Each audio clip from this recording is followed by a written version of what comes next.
Hello, hello, check, check.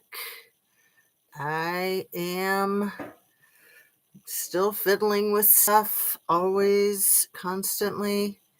When I have to move my studio, then I have to move it back. So it's just a never ending process. Let's see what I can do to prevent catastrophe. Let's move it. And, it's so funny because everything is the opposite of, I'm, I guess I'm looking in a mirror, but before you turn it on, it's on, everything's on the other side. Cause no, it's not like I'm looking in a mirror because you can see the AF is in the right direction, isn't it? I'm dyslexic. I don't know nothing. Okay. I think we're good to go. I think. I don't like moving my stuff. I like consistency, predictability, reliability. Like all the things that are good for little kids are good for me too. Good for big kids. Okay. That's probably good right there. What do you think? I think that's good. Still going.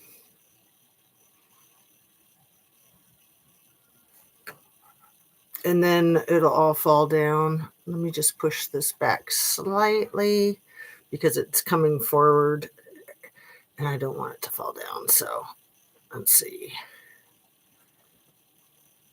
How's everybody doing today? I might as well get started. Do you like my AF hat? It's for Air Force, but we'll pretend it's for something else because it's so fun. Isn't that perfect? Anna Bees, hello, honey. How are ya? Are you just waking up? Because it's 3:00 in the afternoon and I know you have the nocturnal schedule. Happy St. Patty's Day. You want to put up some 4-leaf clovers, you guys? I still got my clover necklace on. This one. But I've got green pearls, 3 strings of green pearls, and then like green puka shells. Remember when puka shells were like the thing back in the 70s? You girls both remember. And then it's like a longer, probably like a jade type of thing there. So I got all kinds of green. And then I got these earrings I made a long, long time ago. And I am going to start trying to sell some jewelry if you guys want to buy any. Just let me know what you like. So the light green are porcelain, actually, and then the dark green are Czechoslovakian glass.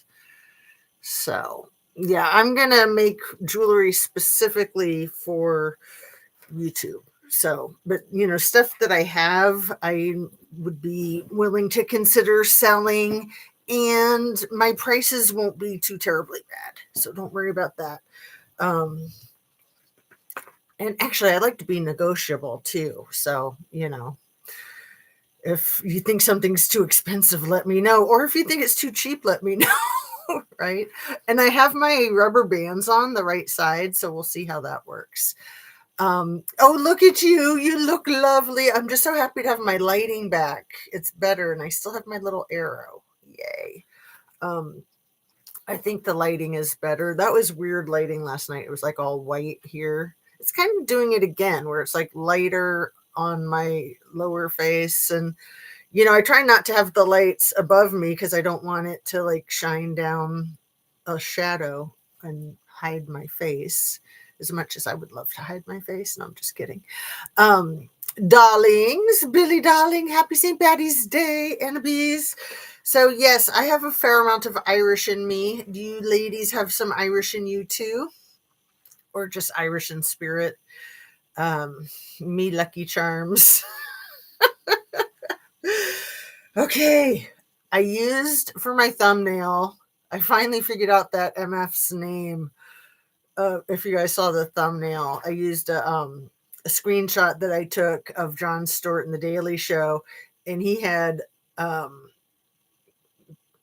can't even say his name without shuddering. Pete Kegsbreath and Caroline, and then somebody whose face you probably know, but whose name you might not. The guy whose name I can never get right, and I cross my wires with Scott Bessent because they're both finance guys. But his name is Kevin Hassett, the guy who has a constant smile just like painted on. It doesn't matter what he's saying, he always has this stupid smile on his face. And I'm not one to get annoyed by people smiling, even if they're smiling when they're, telling you bad news. But his is so phony and it's so constant and he's so annoying. And I'm always trying to remember his name and I can't ever remember it, so I can't look him up. Finally, I found the rat bastard. Kevin Hassett. Smiley guy. OMG. And, yesterday I was talking about the Donald when he said that he consults with himself. And I forgot to do this. The committee, right? And actually, incidentally, Jon Stewart had a great panel where he had the 4 Donalds and he was having a conversation with all 4 of them. That's what made me remember that's my normal thing is to say the committee. But, saying that he consults with himself is really confessing that he's schizophrenic or MPD or something. Let me run through my normal, what do I run through? Everything I say is simply my opinion for the sake of hoping to start a conversation, open up a discussion, learn something, be educational. All of my videos are made for the tube of you and me, and it's an infotainment platform. And right here, I've got my Nobody's Girl book because I want to talk about it more. Not to overstate it, but this thing is like the Bible of what's going on right now. And this is not the Epic Fury War. This is the Epstein Fury War, 100%. And let me just give credit where credit's due. Dear Supreme Leader is doing a damn good job of stealing the headlines with everything under the sun other than the Trumpstein files. But I don't think he has a chance. I don't think they're ever going to go away, and he's just drawing out the inevitable, and he's just taking more people down with him, which he doesn't care. Actually, he does. He wants to take more people down with him, right? I do not have any Irish in me, Annabee says, then enjoy a good potato since the famine. They enjoy a good potato since the famine.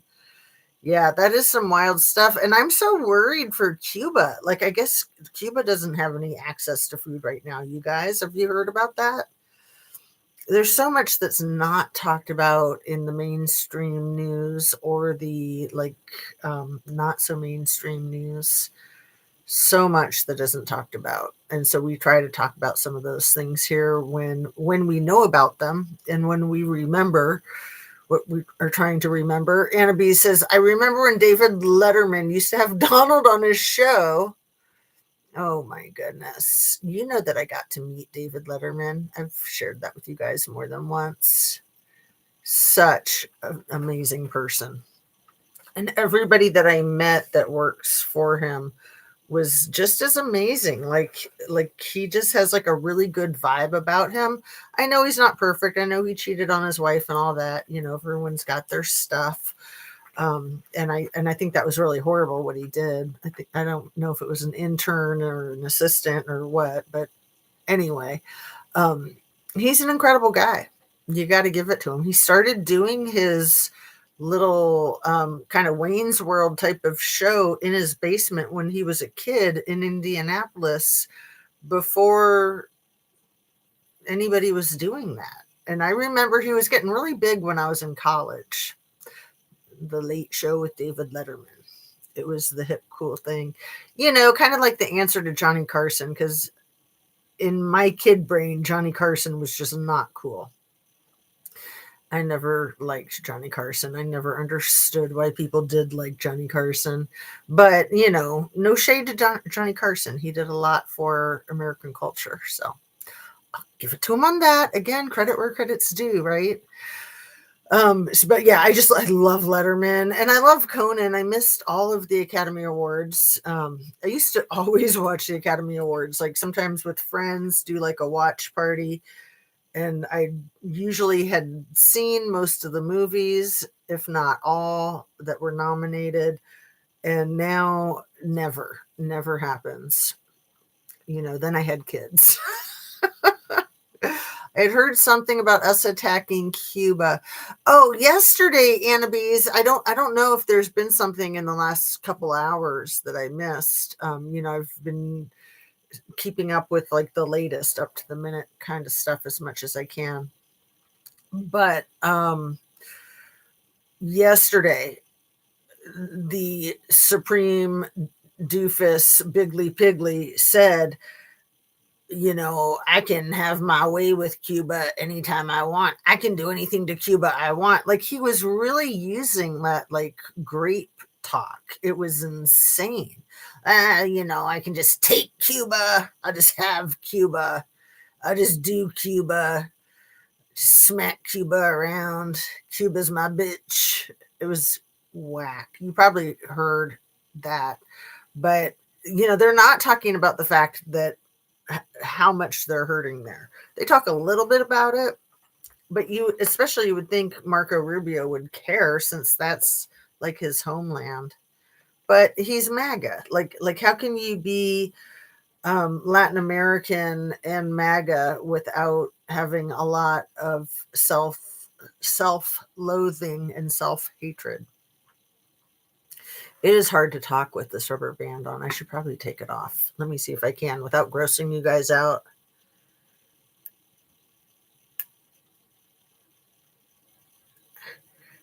Because I can talk like in regular life with it, no problem. But when I'm talking nonstop, it's totally a problem.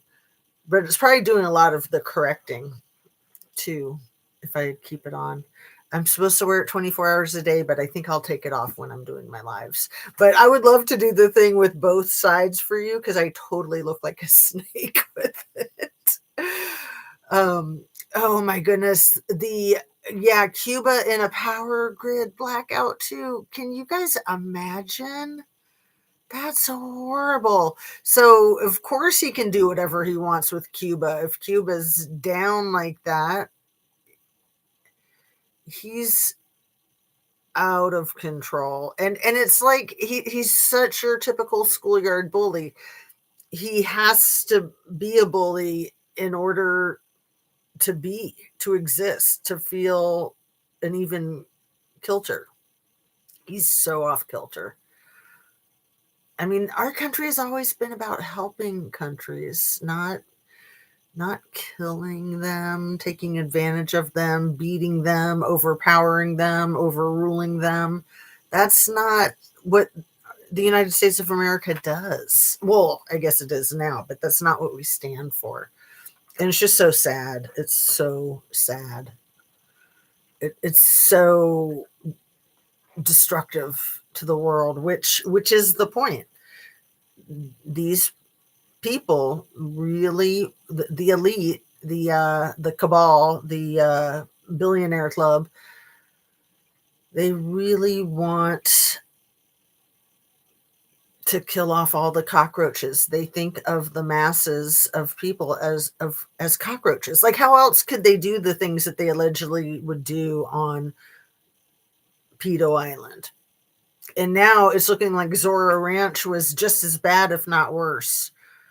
I'm thinking that Zorro Ranch, Little E said he was purchasing it to make it his baby farm. I always thought that meant his baby farm, like where he was making little mini me's of himself. But now I'm thinking that was a special ticket. Like you could go to the island if you just wanted like to get kicks.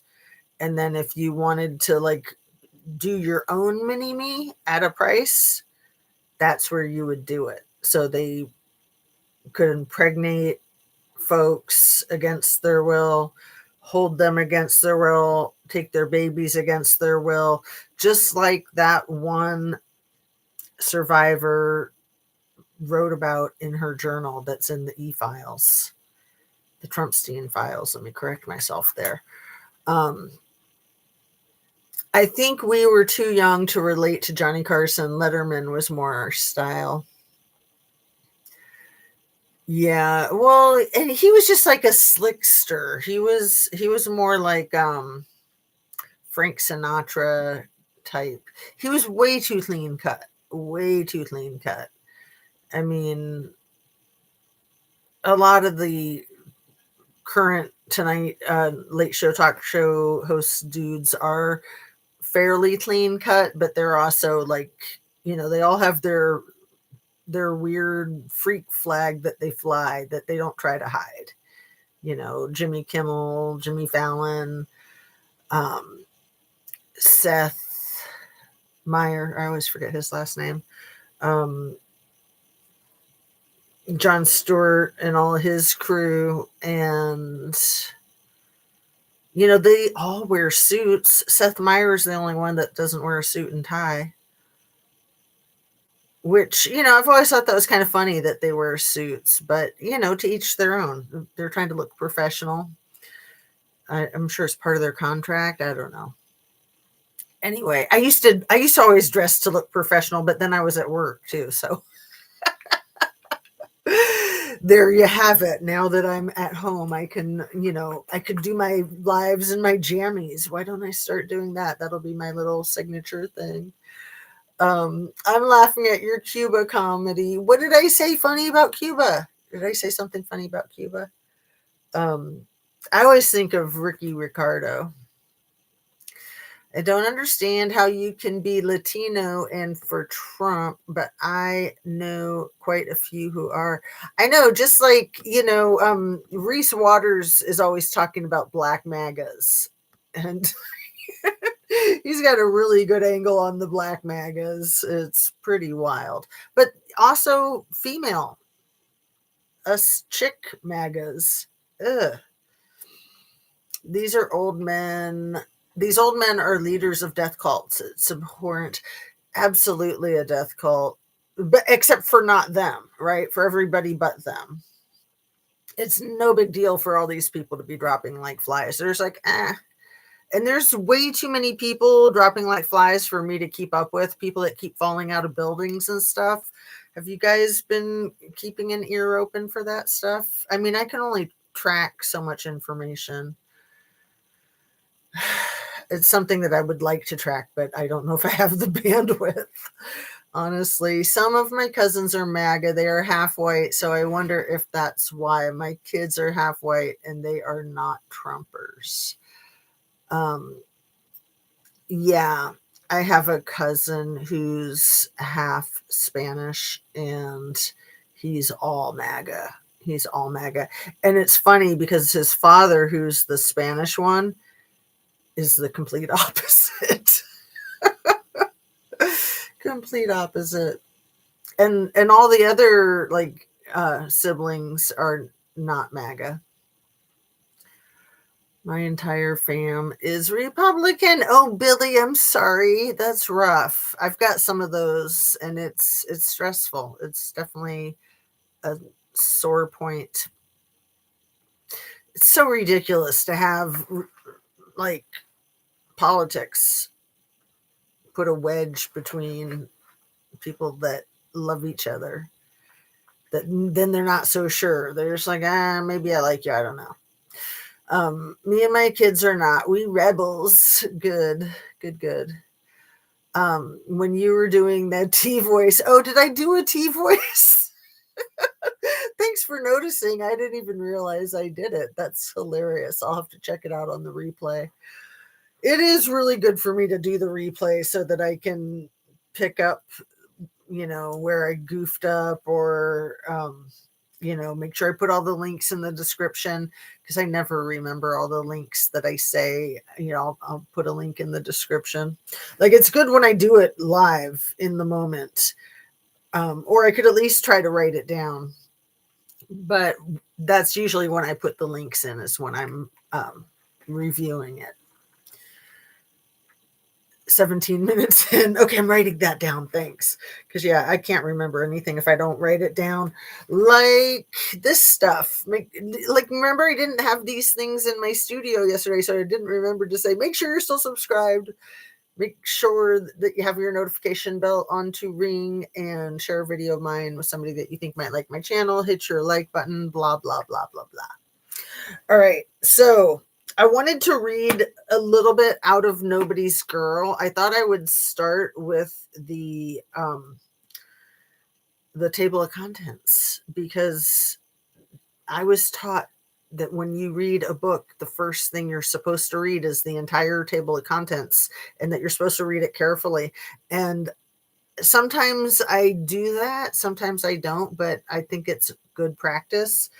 You get a lot from table of contents. And then one of the things I wanted to find in it to share with you guys, and I didn't have a chance to look for it yet, I wanted to find the passages where Virginia talks about the people that she made accusations towards and that she then retracted, like Alan Dershowitz. I don't think she retracted her accusations towards Les Wex, and she doesn't make any accusations in the book about the Dear Supreme goofball leader, but she did file a lawsuit, and then she withdrew a lawsuit. So her and Alan Dershowitz sued each other a ton. But she goes over it a couple of times in the book where she says very specifically, like, she wants us all to know that there are a lot of super powerful people that she does not mention in the book, and that she will never mention because she can't. So do with that what you will, right? No, wait, it's around 9 minutes into the video. Oh, you're so cute. Okay, 9 minutes in. Where are we? Like, yeah, because we're already 22 minutes in, 9 minutes in. And I'm not in a hurry today, so I can hang out with you guys for a while if you would like. We can just chill. I might have to take a bathroom break, but we can chat for a while, which is exciting because I feel like I'm always in a hurry. I could never be live. I would say, and like, and you know what I mean, things I do all the time and don't even realize it. I learned really quickly, but once you point it out, then you fall back into it. I learned really quickly to quit with the ums. That was a big issue for me. Also, smacking my lips was a big issue for me. And a few people would put in the comments, like, I can't with you and your lip smacking. And I was like, what? I don't even notice. And I never did review those tapes. I just tried to catch it and quit doing it. But yeah, I used to do a lot of weird mouth movements that it kind of seemed like a tick. Like I couldn't stop it. It just would like kind of do it on its own. And without me even trying, I don't think my mouth does that so much anymore. If it does it, it's very infrequent. And that was pretty wild to notice. There I go with the There was one video I did early on a Saturday morning without any coffee in my system, and I said about 50,000 times. And man, did I get some heat for that, some blowback. And I realized, okay, you just need to take your time, drink your coffee before you start a video, because that's just not gonna fly. That just doesn't work. And I actually did watch that one, and it was painful. I hope I deleted it. I try not to delete anything. If I want to delete something, I just like make it members only. The embarrassing stuff is all members only. But I try not to even do that. I try to like just let it all hang out because, get over your big old self, right? And it's good to like realize that I did those weird things like making lip smacking noises. I'm so sorry for anybody who ever had to listen to that. And now with the braces, I'm constantly with all kinds of crap. So anyway, no, wait, around 9 minutes in, I could never be live. It's so funny. What's also funny is that I don't think I did that when I was on lives with Kelly before I had my own channel. But once I started my own channel, because I was probably more nervous, because it's a lot more pressure when you're carrying the weight yourself. When you're a guest on someone else's show, it's nice because you're just there for the ride. Definitely. I never noticed any of that. It's the early videos. It's hilarious. Like, because my grandfather used to do it where he'd kind of like this with his mouth. I'm totally exaggerating it. But like, I would only do it on one side. I think my grandfather only did it on one side too. And he probably never knew he was doing it. Probably none of us ever pointed it out to him, but like, it was ridiculous. He did it like all day, every day, just like kind of like a Popeye kind of thing. I don't know. But once I started making my own videotapes, I was like, holy crap, I'm doing that thing that my grandfather used to do. It must be genetic, right? All right. I'm glad you didn't notice. Anyway, where was I? I was going to read you the table of contents, so I should do that before I forget. Because that's the worst when I say I'm going to do something and forget to get back to it. But I was just so excited to get that name of that ridiculous fool, Kevin Hassett. And now that I've said his name, I've noticed this weird trend. Literally, like, I'll say something in my tapes, in my lives, that's like not really a big deal. Like him, like there's nothing really about him. He's just a blubbering idiot. He's just a yes man. And I gave you his full title, didn't I? Maybe I didn't yet. He is director of the National Economic Council of the U.S. Director of the National Economic Council of the U.S. It's a long ass title, but that's why I thought he was like Treasury or something like that, even though I knew that that was the other weirdo, Scott Bessent. And Kevin Hassett isn't that much like Scott Bessent, but Hassett and Bessent sort of similar. Anyway, yeah, he'll probably be in the news a lot now because I don't know. It's almost like I have a knack for that. Like I'll mention something and then that something like blows up the next day. It seems. Okay, so let's just go through the table of contents real quick, like I said, so I don't forget. A note from Virginia Roberts Giuffre's collaborator, and that is, what is her name? She's fabulous. I want to say, is it Amy? Let's see where she signs off. Because she had to do, yeah, Amy Wallace. She had to do a lot as a ghostwriter because Virginia passed away a year ago next month, April 25th, the day before Melania's birthday. I don't think that's a coincidence because Virginia knew everything, in my estimation. She was there, and yeah. Or if she wasn't there, she would have heard about it. Anyway, Amy Wallace, Virginia Roberts' collaborator, had to do all of the publicity stuff that Virginia would have done. And Virginia talked about not being alive anymore in the near future. I think she had threats on her life all the time. I really don't believe the whole self-injury thing. I really don't believe any of it. But I know that the people that are very close to her, like Amy Wallace or Tara Palmieri or her brother Sky, they all say, yeah, it was definitely that. And I kind of think that's just to stay safe. Like you'd have to say that to be safe, because if somebody's going to do that to her, they're going to do it to anybody, right? Never read the table of contents. Why is that a big deal? It just gives you a really good handle on the structure of the information that you're going to get into. So yeah, that's cute that you've never read the table of contents, because I don't think I ever did until I was taught that. And I probably wasn't taught that until college. And who knows if it wasn't even until graduate school. I don't remember. I don't remember. That's my story, and I'm sticking to it.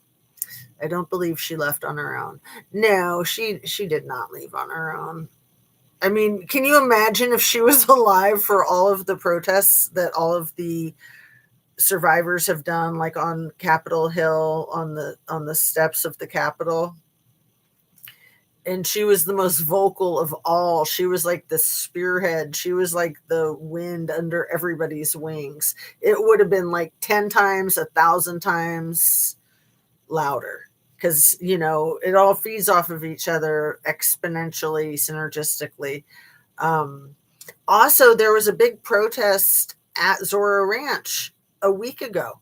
Did any of us hear about it? Because I didn't hear about it until like the last 24 hours. Like not even 24 hours, like since the last video I did. I think it was this morning. I was like, oh, interesting. So I have that in my notes. We'll get to that. But yeah. I'm glad somebody else doesn't believe it, because it breaks my heart to hear Tara Palmieri, Amy Wallace, Sky, and anyone else, Sky Roberts, her brother, and anyone else talk about her doing that to herself, because I think that, like I said, I think they have to say that. It's mandatory. You know what I mean?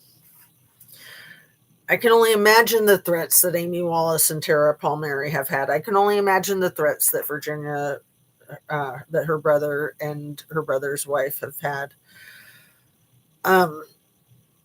Okay, so after the note from Virginia Roberts Gouffre's collaborator, then there's the introduction. Part 1 is titled Daughter, and the subsections are 1, baby; 2, growing together; 3, Virginia Lee; 4, less than nothing; 5, Vinceremos; 6, if wishes were horses; 7, a ghost came back; part 2, prisoner. So let me just run through the parts real quick. We got daughter, prisoner, survivor, warrior. So 4 parts. And then each part has 7 to 10 chapters, I think. Yeah. Okay. So after prisoner, part of prisoner is the pink horse. Did I read the numbers with them? I'll go ahead and read the numbers with them. 9, tapping a crooked vein. 10, a very important man. 11, the bottom of the pyramid. 12, just like you do for me, in quotes. 13, life with other man. 14, puppets on a string. 15, a bridge too far. And then part 3, survivor.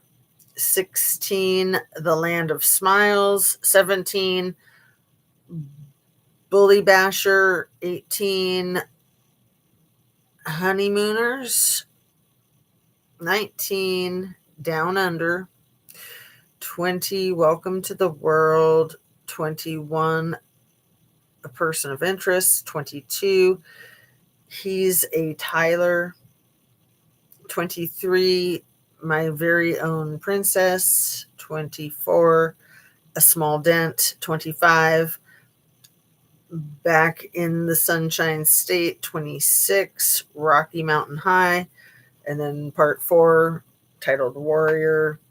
27, the point of no return. 28, always my daughter. 29, I solemnly swear. 30, a reckoning begins. 31, a taste of justice. 32, survivor sisters unite.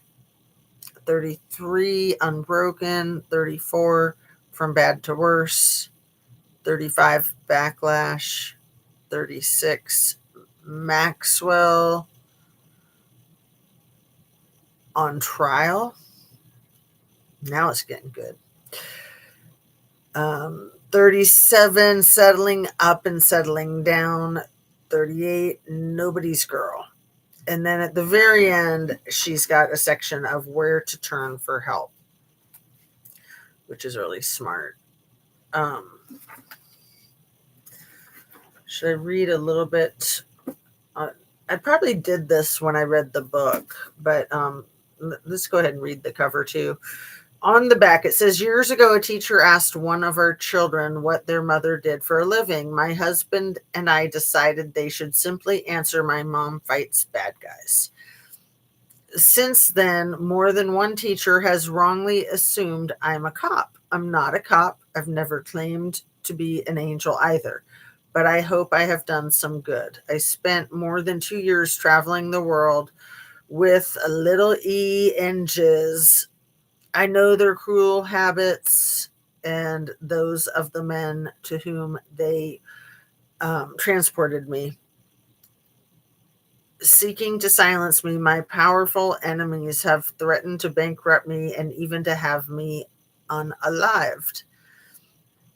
I haven't stopped talking. When I was a SMEC slave, I had no say. I will never have no say again.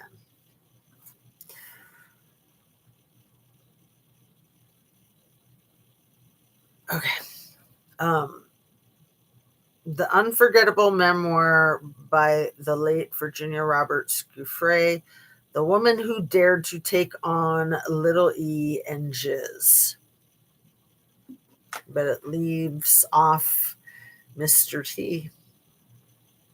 Because she did take him on. She did take him on, but then she didn't. Then she was confused. The world knows Virginia Roberts Giuffre as Little E and Jizz's most outspoken victim, the woman whose decision to speak out helped send both serial abusers to prison, whose photograph with Prince Andrew catalyzed his fall from grace. But her story has never been told in full in her own words until now. In April 2025, Giuffre took her own life. She left behind a memoir written in the years preceding her death and stated unequivocally that she wanted it published. Nobody's Girl is the riveting and powerful story of an ordinary girl who would grow up to confront extraordinary adversity. Here, Giuffre offers an unsparing, I think that's unsparing. No, it's unsparing.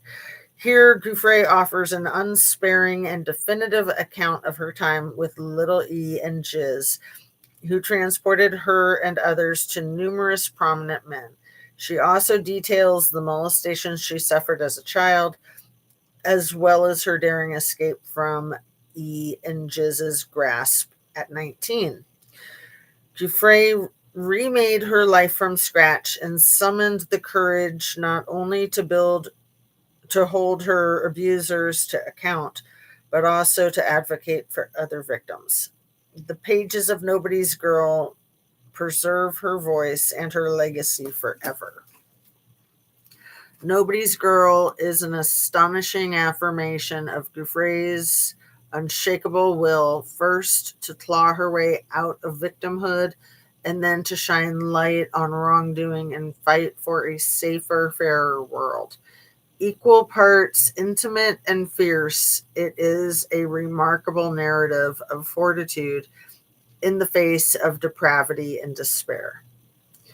Virginia Roberts Giuffre, 1983 to 2025, was an activist and an advocate for SMECs transporting survivors. She lived in Australia with her family. So I think, I don't know how much the numerology comes into play with the whole like cult thing, but it seems like a thing, doesn't it?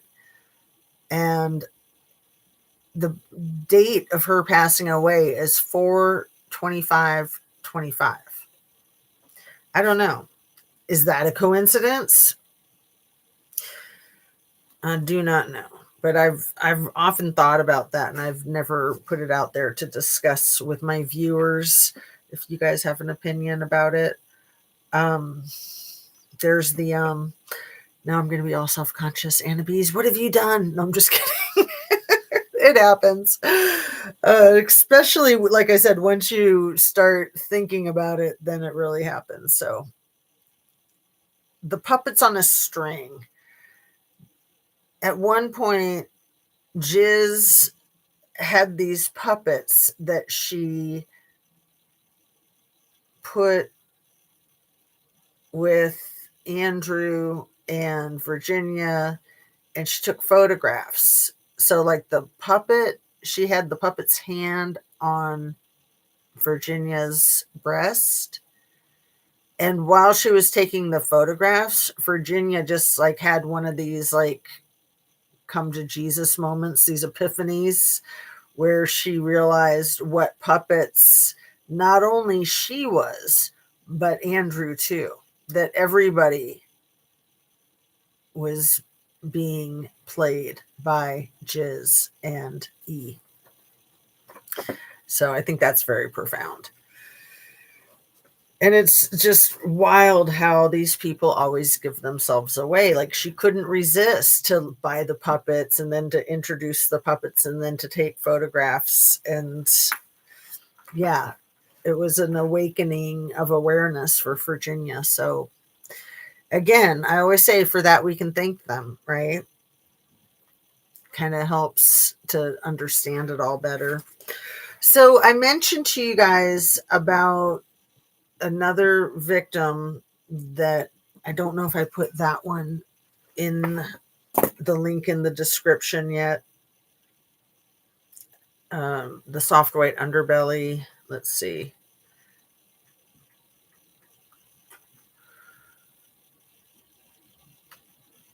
This newer interview with another survivor, and I wanted to tell you her name. Marina Lacerda, and it's censored. And he says if you want to see the uncensored one, go to his Patreon. But they just bleep out. She's very like unfiltered in her speech. Marina Lacerda. She tells a really, really powerful story.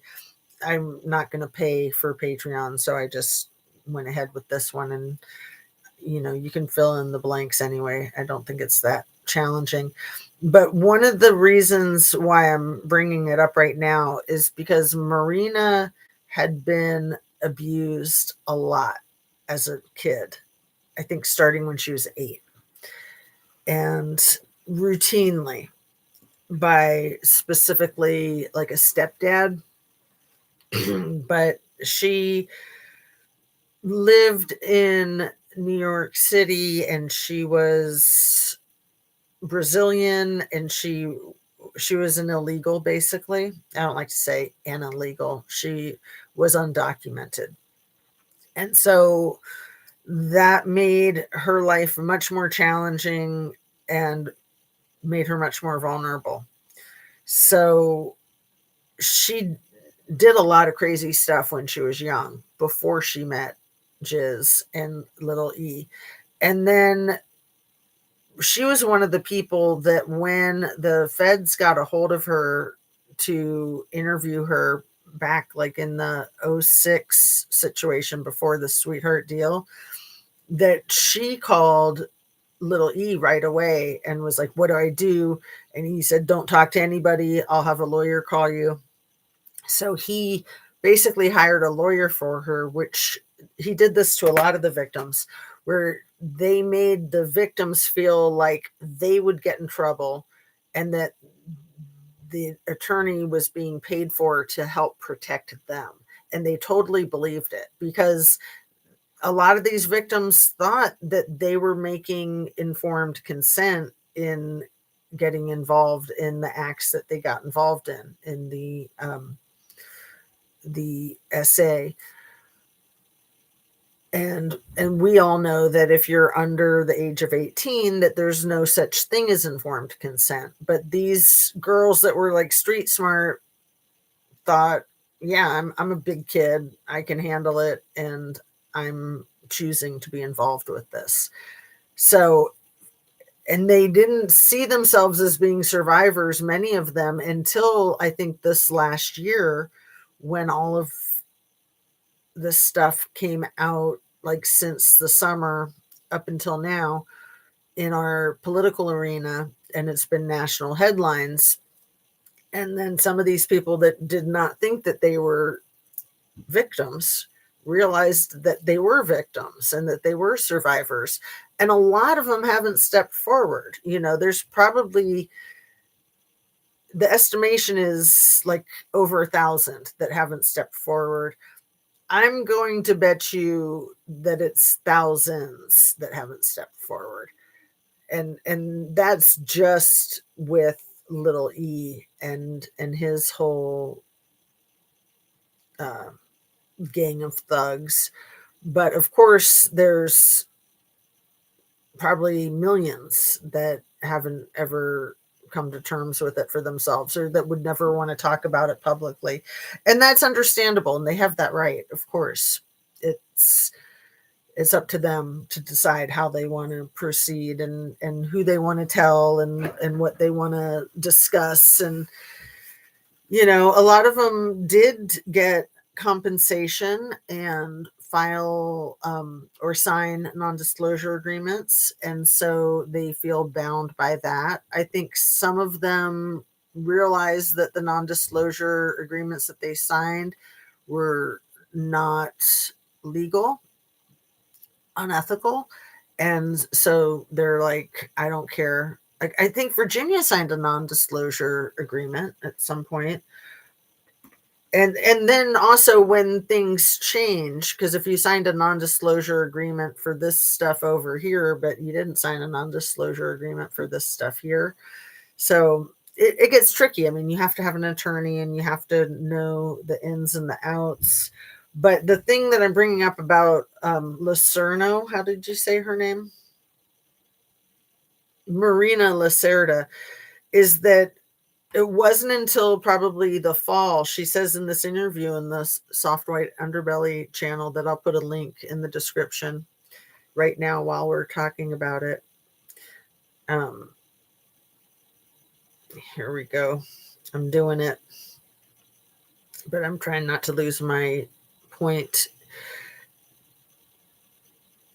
That when she was recounting all of the abuse that she'd been through, like telling her whole life story to the Soft White Underbelly content creator, she told this part where she was talking to a friend after all of this stuff was surfacing in the headline news. And she was just like, wow, you know, all these girls were graped. You know, I'm just amazed that I never got graped. And her friend that was there with her when they got graped at the same time by the same people was like, Marina, what are you talking about? And she literally still can't remember. Like, people go through this disassociative process where they literally can't remember. Like, they literally just like black it out, blank it out, have an out of body experience. So even now, in her, the way she told the story, I think she still doesn't remember ever getting graped by little E. And her friend was like, oh yeah, you were. I was there with you also getting graped, and it happened a lot. And she was, it's towards the end of the interview. Anyway, I'm linking it. Then I'm going to set this down.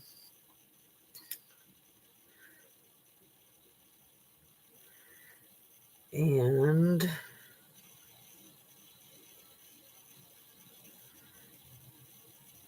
add description at Soft White Underbelly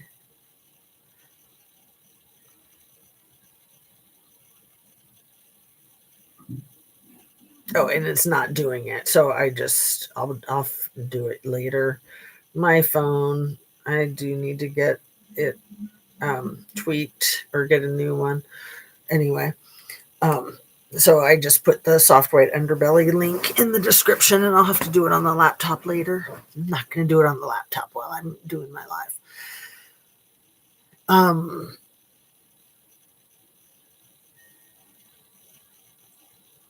Let's see.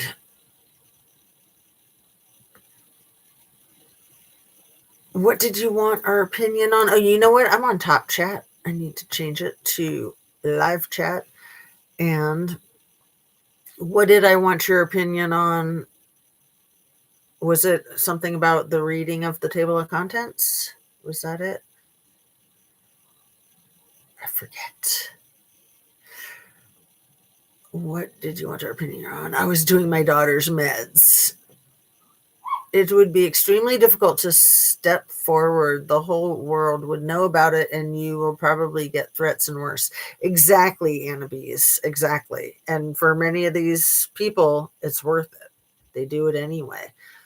Like the ones that were protesting out front of Zorro Ranch last week. And they had a memorial that they set up on the side of the road that got taken down. And the law there is that you're not allowed to take down roadside memorials. So they made a new one. But who took it down? Everybody denies that they took it down. And thinking about that, it's not just memorials for the horrible things that happened there. It's memorials for the people that are unalived and the bodies that are very likely buried there.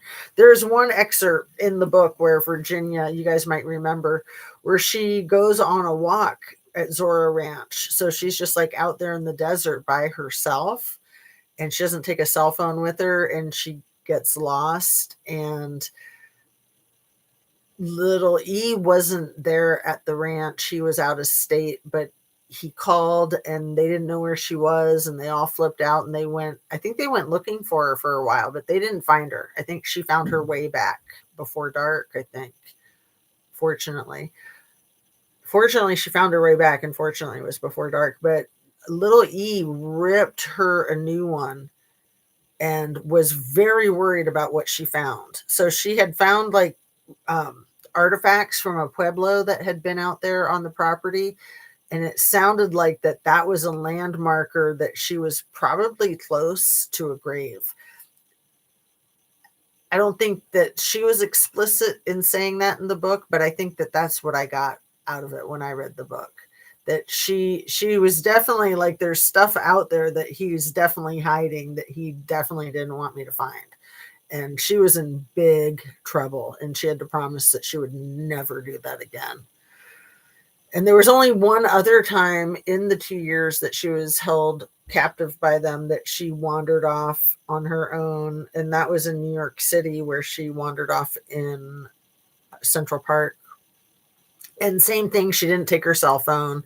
And I think they sent people looking for her. And she was just, I think she went window shopping. She might have actually went shopping. And, she was only supposed to do that if given explicit permission, which didn't seem to happen very often. She did get to shop sometimes, because she mentioned how she would pick up souvenirs and stuff like that. But she was kept on a tight leash, a very tight leash. I don't like that SWU man. He's creepy. I don't know why. What's the SWU man? I don't even know what that is. It came up on my For You page, but I didn't watch it. Oh, the soft white underbelly man. Yeah, Billy, I was mentioning about it when I first found the channel, and Anna Bees was like, hey, I sent you to that channel a while ago. And I was like, I don't remember. But the way he interviews people, where they're like sitting on a stool with the very neutral background, is very much like the setting that I have always known as the way they do photo shoots for C-SPAN is that, they'll have the teenagers just sitting on a stool with neutral background. That's just kind of your typical. So it reminded me of that. So I thought that was creepy. I mean, he's a huge channel. He's got what, over 1 million subs? Where was it? So highly successful, but you never know too. Like some of these channels that have been around forever and ever are boosted up by bots and stuff like that. You just never know.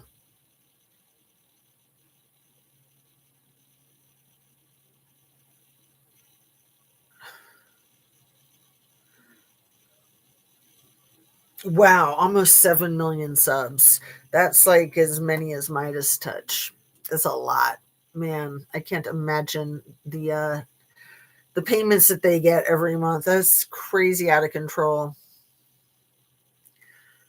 And when you're that big of a channel, you probably only need to make one video a month. I think Christina Randall only makes like one a week, but these people that got in early, it's just not fair. Not fair. So is that what I wanted your opinion on? Was the table of contents, or was it something else? Do you guys remember? I watched some, and the way he stages the younger women and the girls on those stools and what they wear, it's gross. I don't like him. Billy, that's exactly, we're on the same wavelength, girl.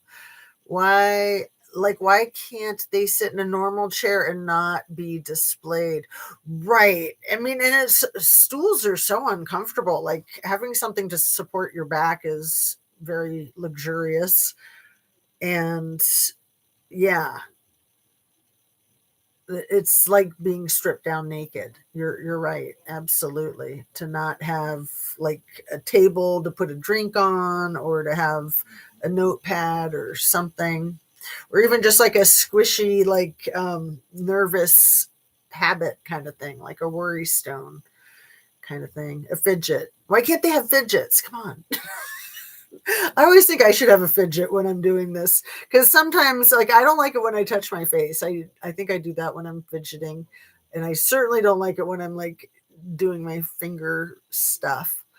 But yeah, I need a worry stone sometimes, but a lot of times I just use my hands to talk anyway, so it doesn't matter. And can you guys hear that TV in the background? Like, it's not so loud that it's distracting me. As long as it's not annoying to you guys, I won't worry about it. Like, why can't they sit in a normal chair and not be displayed? Billy, yes, I agree. He's had some accusations lately also. See, that's what's so sad, is so often these people that pretend that they're there to help are there to prey on. And that's how they find their victims. I think I will have to ask somebody to be less loud. Let me see if I can text. Just send out a group text. Be less loud, please. Mostly because it just hijacks my brain and I can't afford that.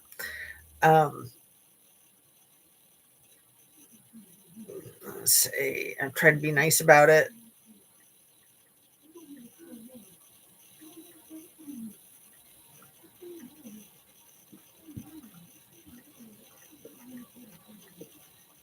Okay.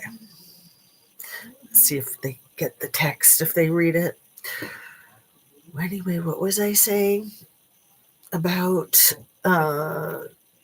the finding of the victims? So, I'd made that connection not that long ago, but again, it took me a long time to connect the dots that are so easy. Like it's like the 2 + 2 or 1 + 1. TPUSA trying to ingratiate themselves into the college campuses and the high schools is so that they can shop. It's so that they can find more people to recruit, to be recruiters and other stuff. So for Erica Kirk to be back at it, and what's that? Sarah Huckleberry. What's her name? Is that her last name? Sarah Huckabee? Huckleberry. Sarah Huckabee. For her to be out there traipsing around with Erica Kirk is so disgusting. Let me play you a video of that in case you haven't seen it. It is insane.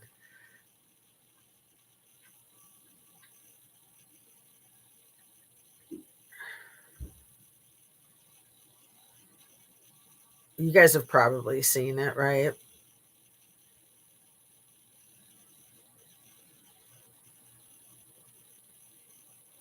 I'm going to have to put Erica Kirk and Sarah Huckabee. Sarah Huckleberry.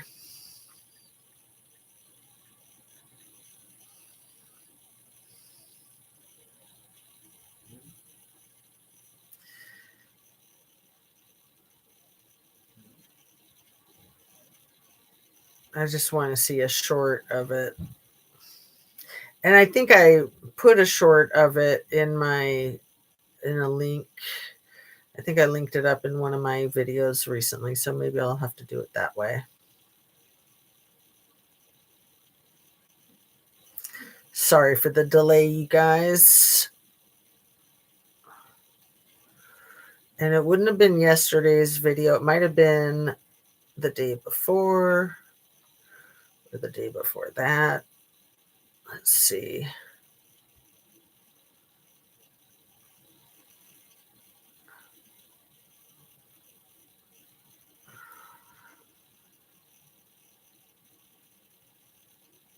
Oh, really? Billy says about the accusations against Soft White Underbelly. Color me not surprised. I used to watch him a lot, but I always thought he was strange for having them sit on a stool. I was interested in the story of why these people are on Skid Row. Same diff, LOL. It's all okay. We are just hanging out. Oh, me being slow with my stuff. Okay, it's not that one. It might be the one right before it. The give me a joke one. Well, then I had to restart it. Was it that one? Was it when I got cut off the other day? It probably was.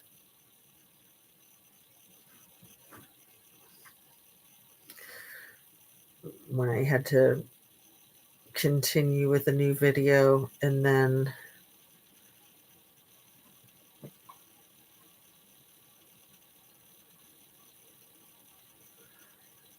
no, go back one more day, and if that doesn't find it, then I'll just give up, or I'll find it in a different way, because I think it's worth watching. It's hilarious.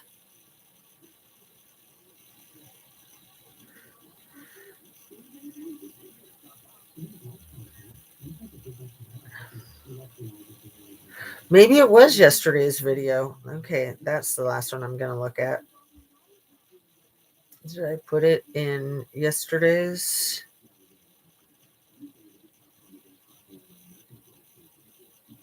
It is. It's yesterday's video. And for some reason, it's there twice. It's weird. Okay. Young man, especially a young white male man, don't ever let anyone talk down to you. We need strong men out there. Strong men who are convicted. That will be good leaders, good husbands, good fathers like mine. We need that. And young women, we need you to also rise up. Don't compromise yourself. Don't look at other women and compare yourself. God has created you for a purpose and a reason far greater than you and I will ever know on this side of heaven.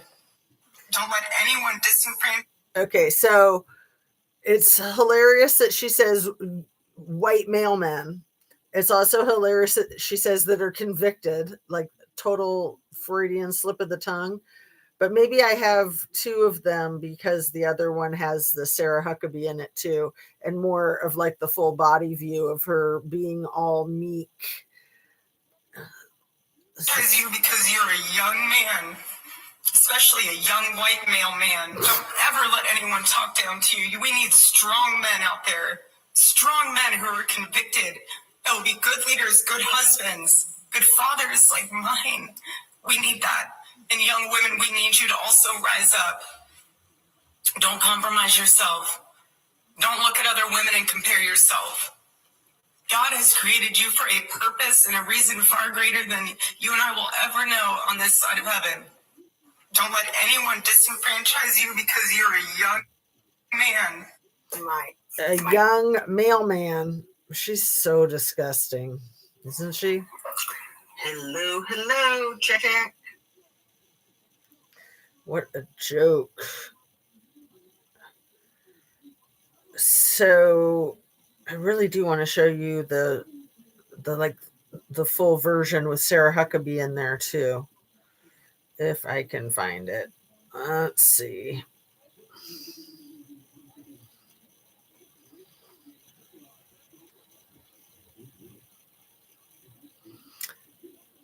I think this is it. But there's an ad, of course.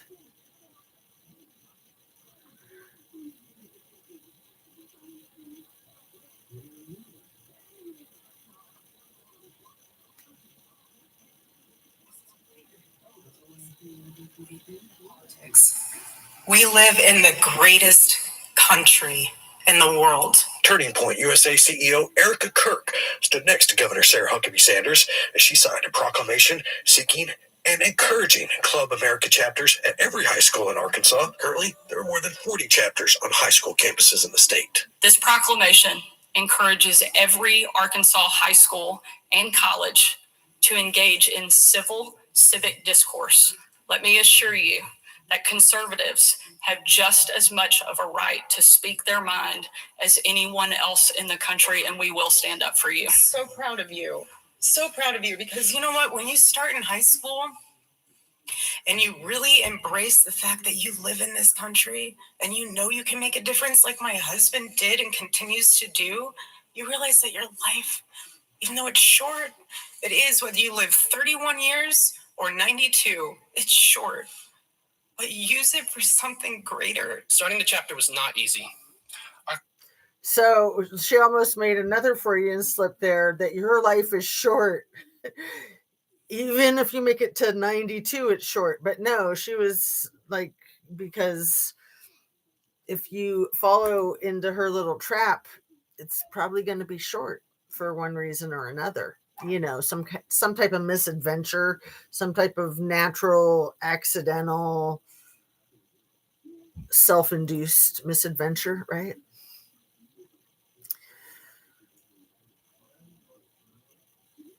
And yeah.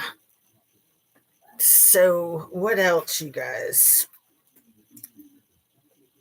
Did you know that Greg Bovino is retiring at the end of the month from all work everywhere? Because remember, he was just going back to do what he used to do. He wasn't getting fired. He was just going back to his old thing, his same old. But now he is retiring. So instead of getting yourself resigned, you got yourself retired. Which, what do you want to bet that Miss Kristi Noem is going to end up retiring too? So those two were in charge of all the disastrous crap that happened in Minnesota, that our government kept saying that everything was fine and everything was going as planned. Nothing to see over here, folks. But the guy with the IZAN coat, spelled backwards, of course, that guy, and the dog shooter, they both got themselves restructured out of their positions, and now Greg Bovino got himself retired. So, yeah, I mean, they're really trying to distance themselves from these people because when the lawsuits come in, and they will, and I'm sure that there are some already, but there'll be probably hundreds of lawsuits against both of them. The lawsuits will be towards the individuals that were in charge. They will also name the entity that those individuals worked for. But if those individuals no longer have a relationship with the entity, it does make it trickier in the lawsuit. I'm not a lawyer, so I don't understand all those ins and outs, but I have worked in the court, so I know a little bit about it. And did you know they're not allowed to say mass deportation anymore when they talk about mass deportation? It's not allowed. They have to say it differently. So that Zorro investigation, Zorro Ranch, they had an investigation. It never had an investigation into it until 2019. But then it was closed also in 2019. Who was in charge again? 2019, 2019, 2019. Who was our president? Oh, it's right on the tip of my tongue. It couldn't have been the guy that's in office now. Oh, wait. Yeah, it was. Huh. Go figure, right? And yeah, the demonstration that was in front of the ranch, not covered at all. And it was a week ago. I'm glad that I caught wind of it. I'm really glad that I caught wind of it. So, and there's a law, Virginia's law, that they're trying to pass in New Mexico because there's a 10-year statute of limitations on SMEX abuse to file a lawsuit, to file charges. There's a 10-year statute of limitations. So they're trying to pass Virginia's law currently to lift that. And I think that she was successful in one or two states while she was still alive of lifting that.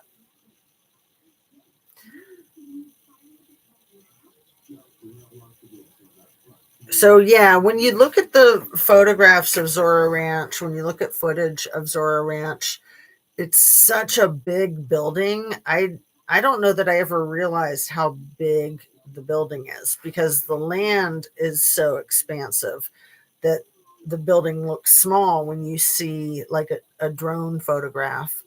And then you also have that helicopter landing pad out there, which also probably dwarfs the size of the structure. But the structure is huge, kind of like Mar-a-Lago. So a lot of rooms, but it doesn't ever look like there's anybody out there. I'm thinking it's like a prison. I'm thinking it's like cages and that people are trapped in there and that they're getting abused and that it very, very likely was a baby farm, just like Little E said so himself when he purchased it, that was his whole purpose of purchasing it was to make a baby farm. And because he had connections in Santa Fe or in New Mexico, he had connections like with the governor. The governor was one of the people, if I'm remembering right, I'm pretty sure that the governor of New Mexico was one of the people that Virginia did name.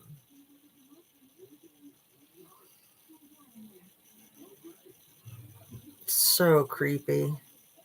So creepy.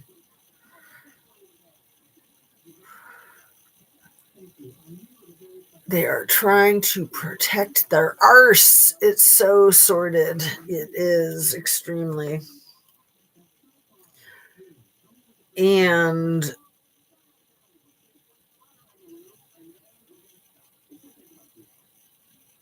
this is big. See, I'm glad I wrote it down because I'm like, oh, I'll remember that.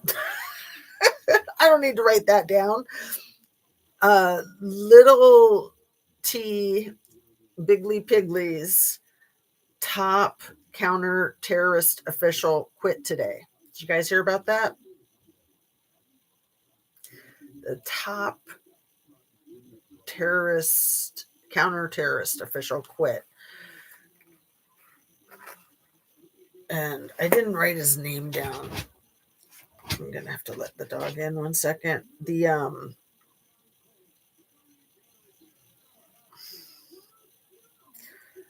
top counterterrorism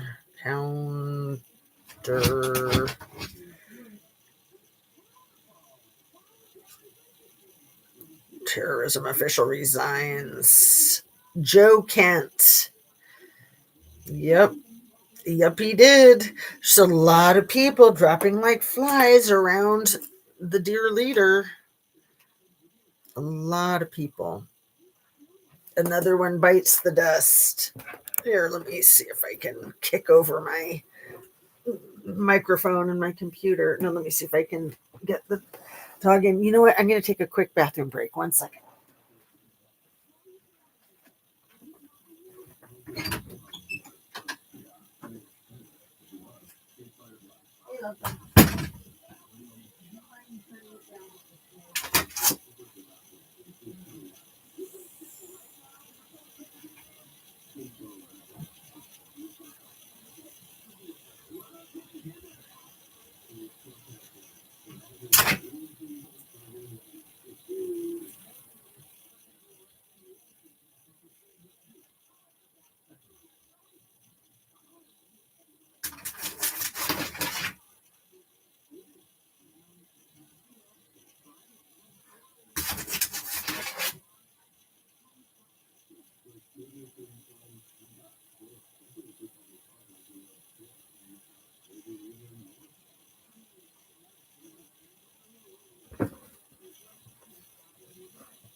Of course, now the puppy dog wants out. I let her in and then I left the room. So she's like, I'm trapped.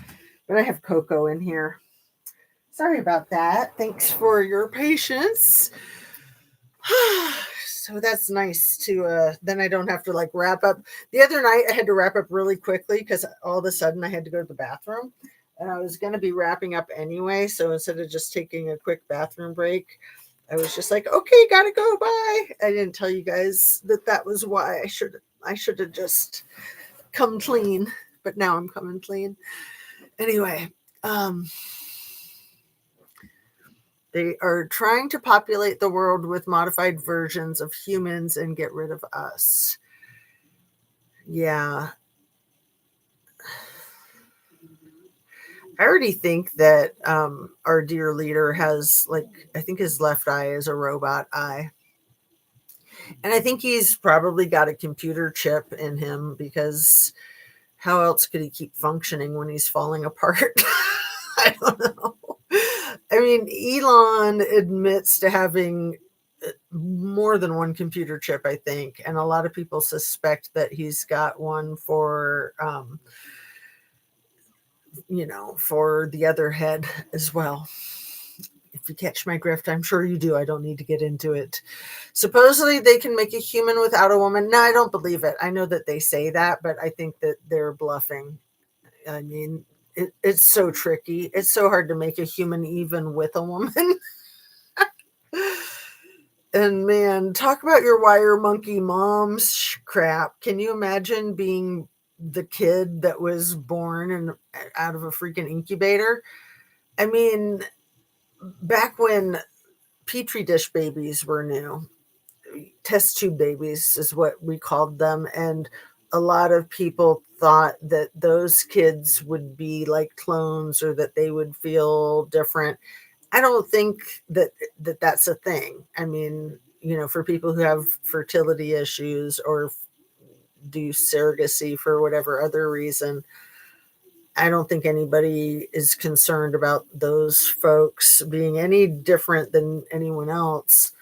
But there's so much body chemistry and so much nuance to like your circadian rhythms and stuff. There's no way they could get that with artificial intelligence. There's just no way. They have figured out how to replicate the egg, so all they need is semen, and now they are trying to accelerate their growth to adult humans. So yeah, I really don't believe it. It is really scary to think of that, and like, why would you want to do that anyway? Like, can't you put your brain towards a better project? Come on. That is just like so creepy. Very true, Jazz. Billy says the crazy gray-haired guy is Palantir CEO that wants to end women. Thank you, Billy. I was wondering who it was that you were referring to, because whoever it was that I said, I don't even think has gray hair when you said that yesterday. And I can't even remember Peter Thiel. I might have brought up that name, but like I said, I don't even think that guy has gray hair. So a Palantir CEO. Isn't Peter Thiel the Palantir guy? He's just completely insane. And why would he think that JD Vance would be a good racehorse to put his money on, basically? Whoa, that's some serious lack of judgment.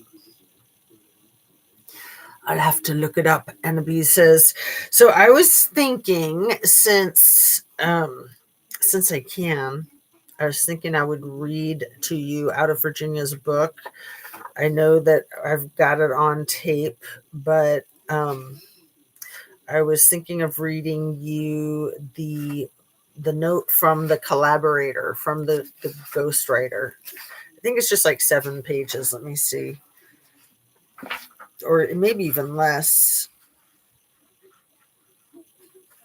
Well, 6 pages.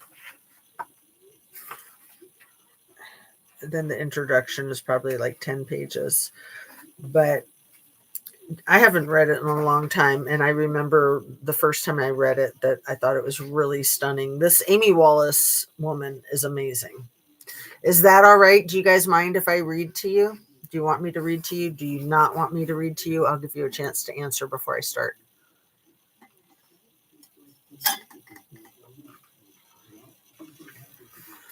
Peter doesn't have gray hair. Yes, he's the Palantir guy.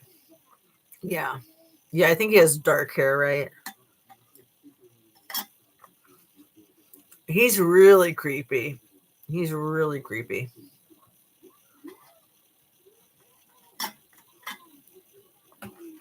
He might have someone else as CEO. Yes, you can read to us. Well, thanks for your permission, my dear.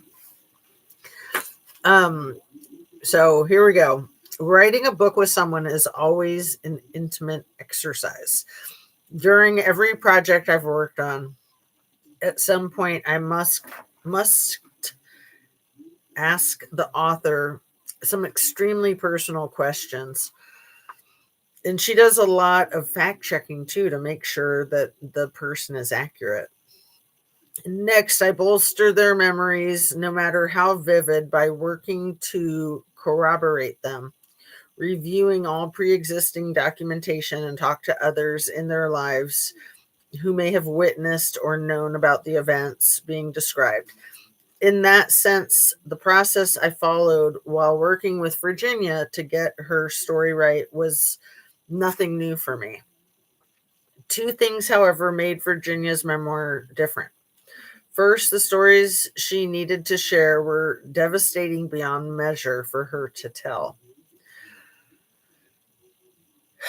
Second, several of the characters in those stories were among the wealthiest and most powerful in the world. Some of those people had already threatened Virginia to try to keep her quiet.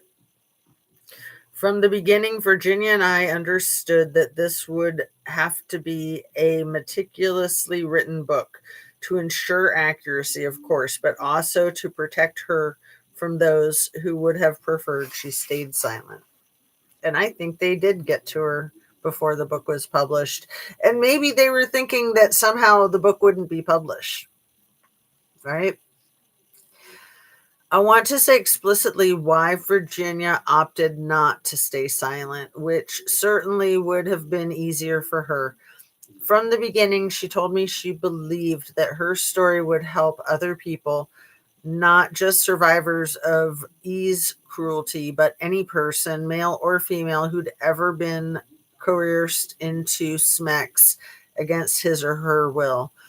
Over and over during the hundreds of conversations and texts and email exchanges Virginia and I had over 4 years, she insisted that she wanted to be portrayed authentically with all of her flaws. She wanted the world to know who she really was so that survivors of abuse who might read her words would feel less alone.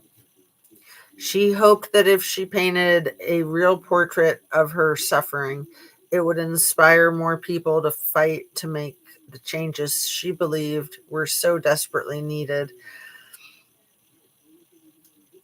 Prime among them, legislation to eliminate statute of limitation provisions for SMEX abusers of children. And I want to write down a note when I'm done with this. I wanted to talk more about the AI stuff with BB because that's really been blowing up. So before we're done here, Virginia was one of the most sweethearted and generous people I've ever met. She was devoted to her 3 children, whom she shared with her husband, Robbie Gouffre, from whom she was later estranged. She was also fierce and determined.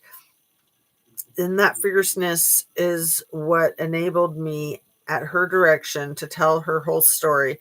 And just as importantly, to interrogate it, to confirm it, and ultimately to help create the inspiring but also heartbreaking account you're holding in your hands. When it came to corroborating the abuse Virginia had suffered as a child, I tracked down a childhood friend who was incredibly forthcoming about the abuse this friend endured by her stepfather, the same man who sexually abused Virginia as a child and who later was convicted of abusing yet another minor. Her input and kindness were a huge source of comfort to Virginia. In consultation with a professional fact checker, I also spoke at length to Virginia's mother, her husband, her former boyfriend, and her 2 brothers, to whom Virginia had recounted the abuse by both her father and his friend. I reached out to Virginia's father multiple times, seeking his response to his daughter's allegations. He responded by strenuously denying them. Virginia's firsthand account of her time in E's and Jiz's orbit was supported by thousands of pages of public court documents, including sworn depositions and E's flight logs. The documents contained the full names of many of the men who Virginia alleged she had been transported to. Their contexts are supported by numerous other sources, including interviews that Virginia gave in the press, all of which I reviewed, and published books on the subject by authors such as Miami Herald's Julie K. Brown, Virginia's former attorney Brad Edwards, and former U.S. Attorney for the Southern District of New York, Jeffrey Berman. I think he's the one who's a social worker too, as well as a judge. I also spoke to many of Virginia's attorneys, including Edwards, Sigrid Macaulay, and Brittany Henderson. Writing the book involved several stops and starts, in part due to struggles Virginia had with her health, but all along she insisted that she wanted the book published. She wanted all of her suffering to have accomplished something. And if she could help even one survivor of abuse, she said it would be worth all of the effort. In October 2024, she felt ready to resume. We met to finalize the manuscript. I returned to Australia, where I'd already visited her in 2022, to go over it in detail with her side by side one more time. We read the manuscript again, with me taking short breaks to revise certain sections, then returning to read them to her again.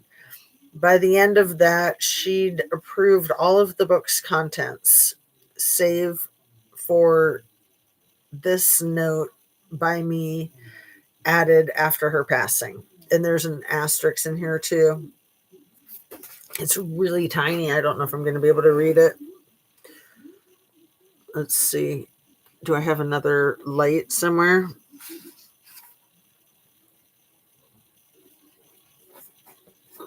Let's see if this will help. I bet it will. Her response reads in full, just to straighten this out, his response in full reads, just to straighten this out, I never abused my daughter and don't know that Forrest did that either. If I had known about this, I would have been very angry and taken care of the situation.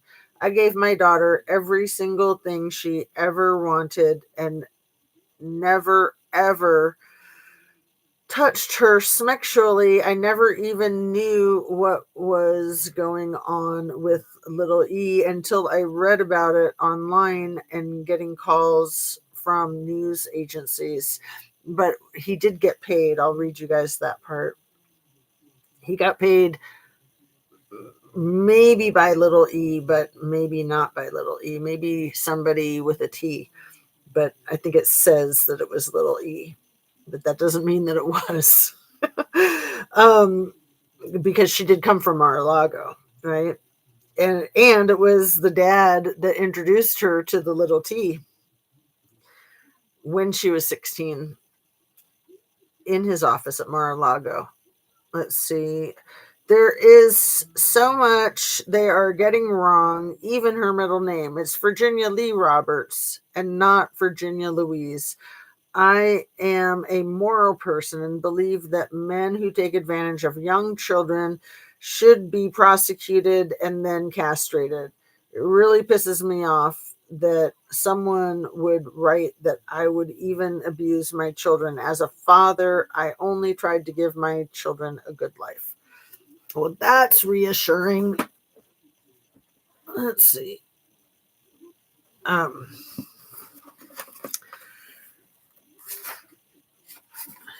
Yeah, I actually underlined the part in the book. I looked at it recently, where she says that she found out that her dad was paid off. We'll get to that when we're done with this part.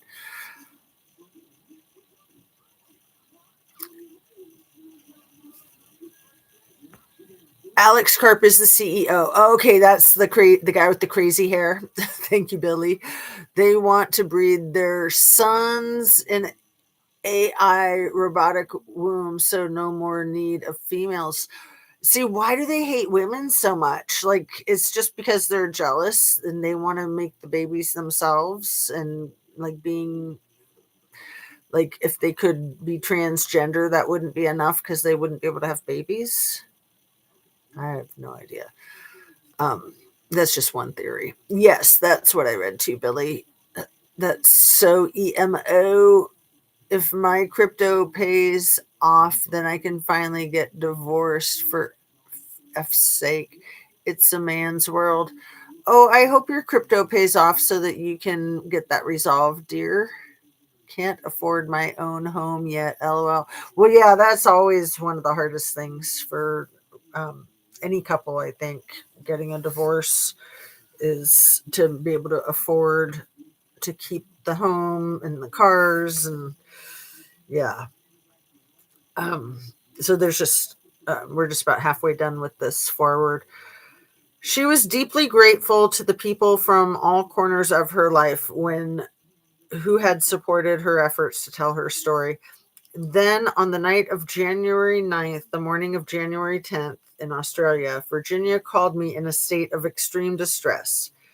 She said that the previous evening she and Robbie had an argument and that he had assaulted her. We talked for a long time. She sent me photographs of her face, which appeared discolored and swollen.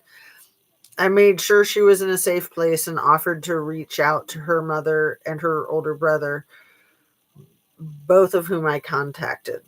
Virginia reported the incident to police in Western Australia, but they did not charge Robbie with any crime. Why wouldn't they? See, I really don't believe it. I really think it's a cover. That's just me. Robbie made allegations of his own, which resulted in a restraining order against Virginia that prohibited contact with her children. And see, that would make more sense if the accusations against him were like a mandatory cover because she got beat up by other people, then he would have good reason to want to get a restraining order against her for making that accusation, right? I don't know. I mean, it's just an idea. Anyway, this profoundly hurt Virginia. She couldn't stand being out of touch with her kids. The alleged January incident was not without precedent. I'm glad she says alleged January incident. And yeah, I know that there was something in Colorado too. At one point, Virginia told me about a time in 2015 in Colorado when Robbie was arrested after assaulting her. I tracked down a sheriff's deputy who'd worked the case. He spoke to me at length about the incident and said that a restraining order had been put in place that prohibited Robbie from returning home. But according to the sheriff's department, documentation of that incident was no longer available to the public. I don't know. Virginia presented this episode as an isolated incident and said that for the sake of her kids, she didn't want it to appear in the book. That was a terrible chapter that had occurred during a very tense time in their lives, she told me. And she and Robbie had worked hard to put it behind them. Robbie, too, said as much when in person. He referred to the incident obliquely. I knew that there were all kinds of reasons that a woman who had been domestically abused might choose to stay silent. I also knew that people who are victims of child abuse are considerably more likely, 15 times more likely, according to one widely cited study, to be victims of abuse later in life. I abided by her wishes. Things took a turn for the worse in March 2025 when Virginia was injured in a car accident. I will add, allegedly. Virginia and I spoke for the last time on March 31st, 2025. She'd been in the hospital, she said, but had left because she didn't agree with her doctors. I begged her to go back to the hospital, and she said she would, but first she wanted to talk about her kids. Desperate to know how they were. Before we hung up, she said, if it is in God's hands, I'm not scared. If it's my time to go, it's my time to go, but I want the book published.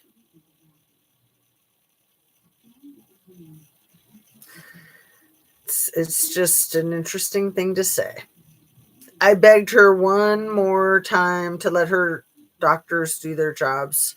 I want you around for the rest of my life, I said. She told me she loved me. I told her I loved her too. The next day on April 1st, Virginia sent me and Denny von Muffling, her longtime publicist, an email stating clearly her desire to publish the book. It read, in part, I'm reaching out to discuss an important matter regarding my book, Nobody's Girl. It is my heartfelt wish that this work be published, regardless of my circumstances at the time. The context The content of this book is crucial as it aims to shed light on the systematic failures that allow the transporting of vulnerable individuals across borders. It is imperative that the truth is understood and that the issues surrounding this topic are addressed, both for the sake of justice and awareness. In the event of my passing, I would like to ensure that Nobody's Girl is still released. I believe it has the potential to impact many lives and foster necessary discussions about these grave injustices. I kindly ask for your assistance in making this wish a reality. Thank you for your support, patience, and most importantly, love. On April 5th, Virginia released a statement to People magazine stating publicly for the first time that her husband had abused her, and specifically citing the alleged assault on January 9th. The statement read in part, I am able to fight back against Jiz and Little E, who abused and transported me, but I am unable to escape the domestic violence in my marriage until recently. After my husband's latest physical assault, I can no longer stay silent. Robbie's attorney declined to comment on Virginia's allegations, citing ongoing court proceedings. I'm curious about that.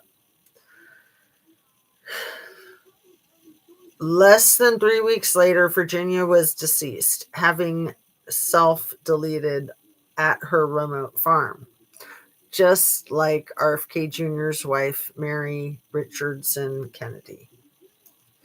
I think that was 12 years prior, I think, or 2012, so 13 years prior.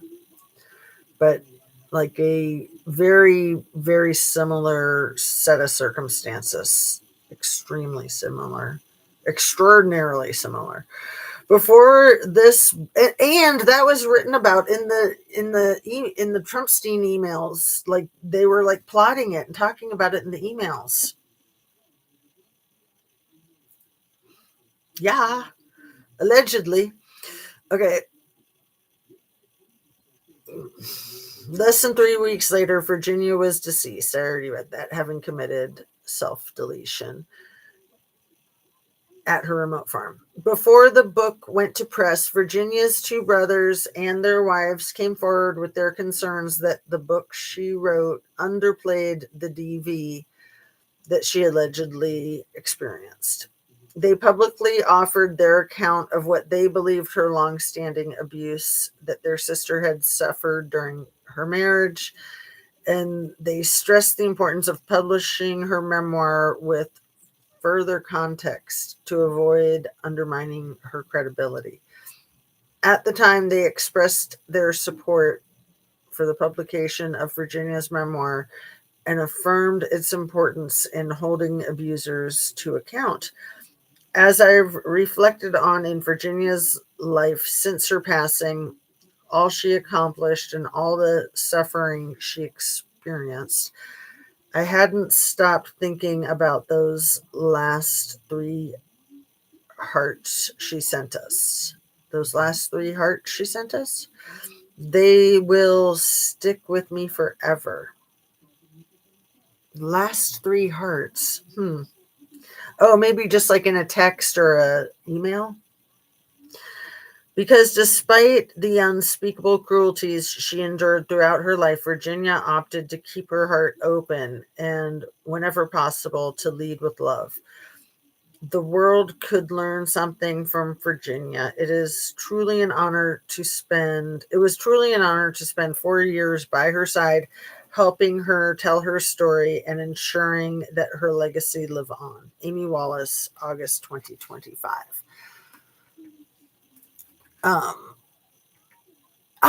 What happened? Billy retracted. Did you probably retracted it yourself, right? Let's see.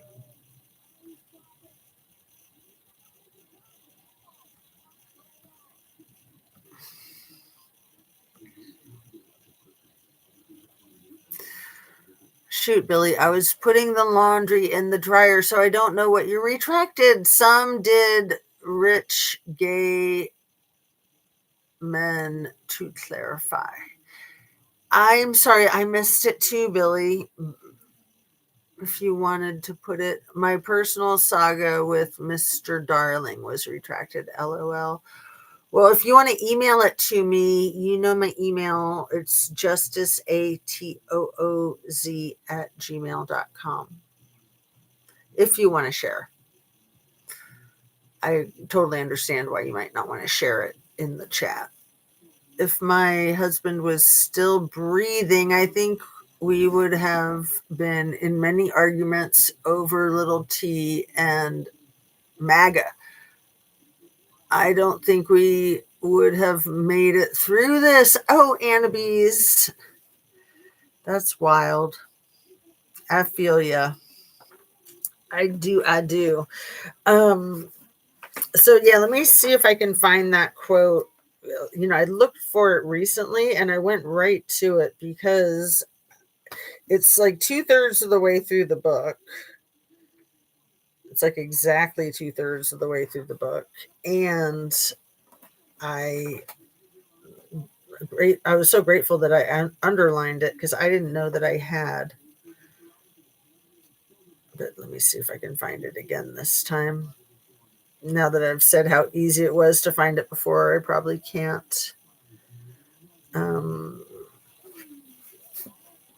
Okay. I'm going to try. Oh, yeah. I was going to say that too, Anna B, is you could share your phone number with Jazz. Right. And then I can text you when I come on, if you want me to. Only if you want me to. I don't want to do that if it's annoying. Mine is covert, misogynist, and controlling, just like my dear old dad. Yeah, I know. I'm so sorry. I know. Men are tough, man. I say it's that damn Y chromosome. Don't they realize they don't need it? I curse the Y chromosome. Okay, here it is. Yay, I found it. It's on page 244. I think it's the only thing I really underlined in the book. I'm just going to read it. When I stepped outside to answer, the caller, who I knew and trusted, told me that they had heard that evidence existed indicating that E had paid my father a sum of money way back in 2000 when I was first being trained by E and Jiz at El Brillo Way. As that was sinking in, had Dad profited from my pain? The caller asked if I remembered my father getting a financial windfall around that time, but my mind was blank. I did not want to believe this. After I hung up, I went to tell Robbie what I'd heard. The thought that a father knowingly accepting hush money from the middle-aged predator who was abusing his teenage daughter was horrifying. I felt like I'd gone into shock. But for my husband, the moment was the last straw. If he saw my dad on our property again, he said he wasn't sure he could restrain himself. I want to ill that man, he said. While I'd fantasized for years about a happy family reunion in Florida, the state was proving too small for the Robert Scoufray clan. I'd always told Robbie I wanted him to understand where I came from. Well, now he did in ways we'd never anticipated. It was time to leave. So even if it was E, so to reread that, evidence existed indicating that E had paid my father in 2000. Evidence existed indicating that E did it. I still think that E was T's Cato, like OJ and Cato. I've always thought that. I don't know that it's accurate, but that's what I've always thought. That's always what my intuition has told me. And I think there's a lot of evidence to support. It's my feeling based on facts. Caroline with a K said that about the reason why little T started the war, because he had a feeling based on facts that he needed to. That's why. So shut up already. So yeah, Keg's Breath, Caroline, and Kevin Hassett. I remembered his name. Those rat bastards, all three of them, on my thumbnail.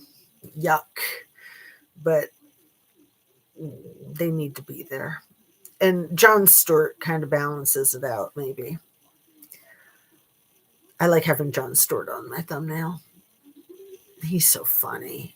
He was so cute when he was young, too. He was a real heartthrob. He's a good person. I told you guys I met him, too, right? He's a very good person. I like him a lot.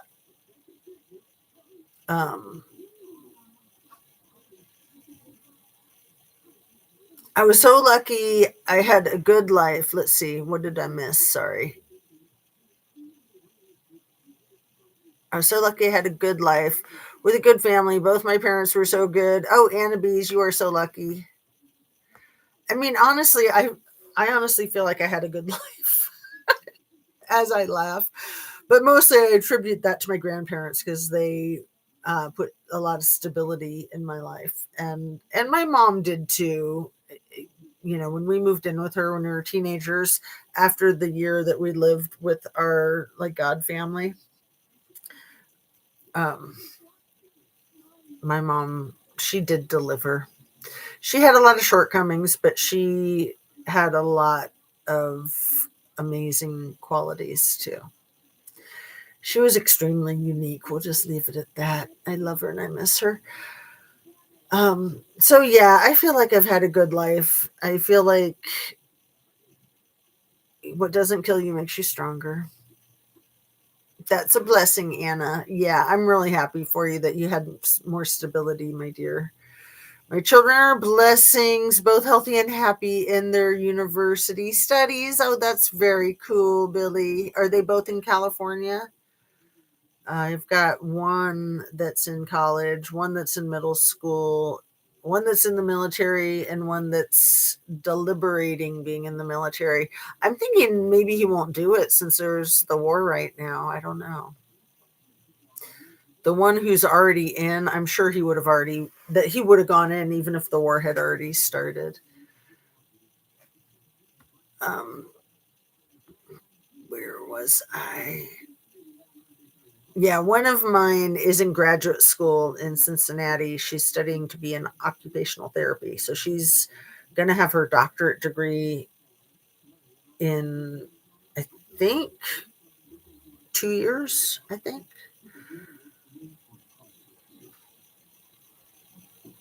And it's her birthday at the end of this month. My little baby will be 24, my oldest. Thank you, Billy. I thank God every day for my blessings. And yes, both my kids are good adults and they have good hearts. And Billy says, if I can just keep my mouth shut and not say anything that he might not like, then it's all peachy. LOL. OMG. What a pain in the butt, y'all. Well, yeah, I mean, you got to be able to say, you got to be able to get it off your chest. And yeah, that's a tough situation. I feel for you. I remember walking on eggshells around my hubby sometimes, but I mostly fought back with fire and fury. Yeah, I've been married since 92. So it'll be 34 years this summer. And it's just been a walk in the park. Not. It's rough. It's rough. You know, we've been through a lot together. So there's a lot of challenge and a lot of reward. And Anna B says, or Billy Darling, I'm sorry, says, I'm not lucky with guys, so I'd bet I'm amazing at gambling. Not lucky in love, then lucky at cards. That's funny. Yeah, I had really bad taste in men for sure. I mean, ugh, with my father as a role model. And then even when I tried to like choose guys that were like the opposite of my father, I'm still using him as like a marker, which is not good. He doesn't need to be involved in anything. Yes, it's like that, Anna. I hear ya. It's a blessing to have you two to talk to. Oh, you're so sweet. Same. Mine loves playing the victim. What a ham, you all. LOL. I had a boyfriend like that. One of my more serious boyfriends was like extremely macho and always playing the victim. That's very like Trumpian. He thinks he's all macho and he's always the freaking victim. But it just made me laugh. It's just like, how can you want to be like the manly man and play the victim simultaneously? Like, that doesn't compute. Anna, you're amazing and I adore you. Love talking with you and Jez also. Aw. Yeah, we could talk about guys all day long, huh? What time is it? It's almost 5. We've been on for almost 2 hours. And honestly, I would love to stay on, but my the little, what are they? Hooks that you got to put the rubber bands on, they're starting to hurt. So I might need to wrap it up for today and give it a chance to heal. I mean, it heals really quickly. Luckily, it's usually just like a couple of hours and it feels better. Yeah, he's South Asian and super macho and always wants to be right and the leader and plays victim at the drop of a hat. No, so exhausting, y'all. Thank you for letting me rant. Of course, my dear. And I'm glad I wrote down the thing that I wanted to talk about before we wrapped up, the AI and BB.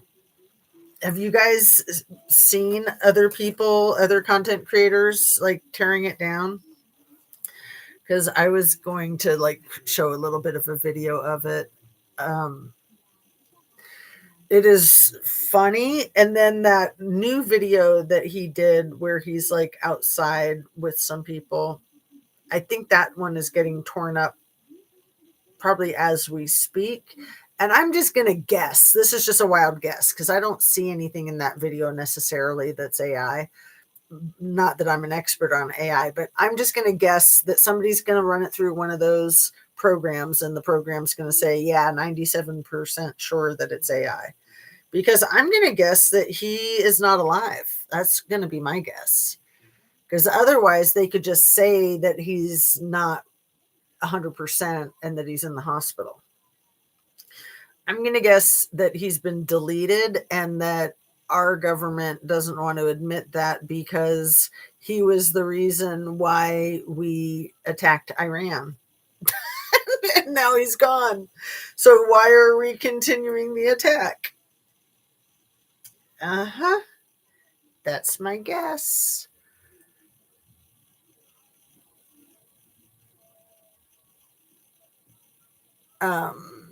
Anytime, Billy, we're always here for you. It doesn't seem like 2 hours went by. I think it's AI videos.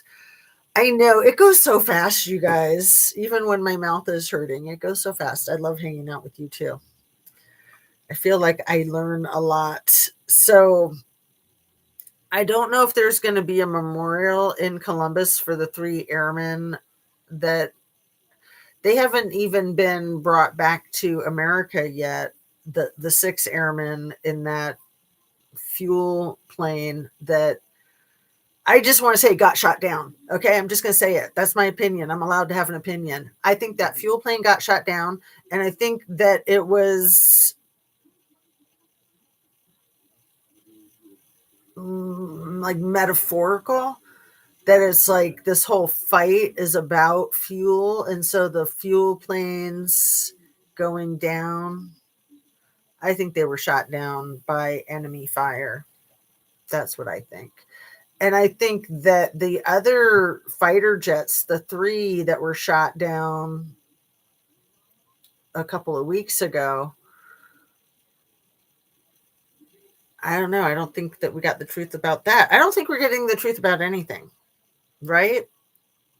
And that's the whole point with AI, is they don't want us to know what's true and what's not true.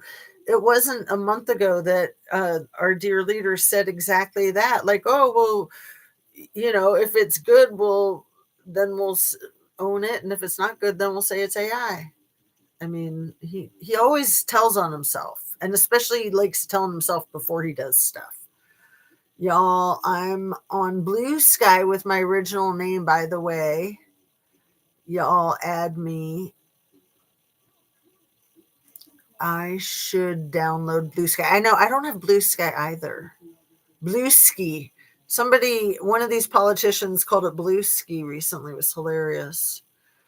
Blue Ski. I forget who it was. Let me see if AI knows. Who said Blue Ski?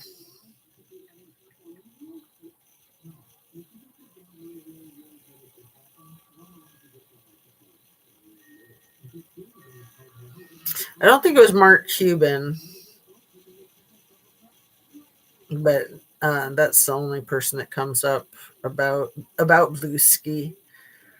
I forget who it was. It was in like some kind of Senate hearing. It might have been John Kennedy, the guy from Louisiana. That's not really a Kennedy. He might have been the one that said Blue Ski. Anyway, no, they are all lying to us. I know. It's better than Twitter. Yeah, anything's better than Twitter, right? Been on there since late 2024. So yeah, we get lots of lies. Lots of information is hidden from us. Lots of the talking out of both sides of the mouth. I mean, it's really a dumpster fire shite show, and I don't think that the supreme leader, our dear leader, I don't think he has it in him to even know how to capitulate. He just won't. He's just going to go down in a burning bag of shite flames. Okay, what was I looking up? I picked up my phone to look up something else, and now I don't even remember what it was. I wanted to show you guys a video of the BB with the AI thing. Netanyahu. I don't think he's alive.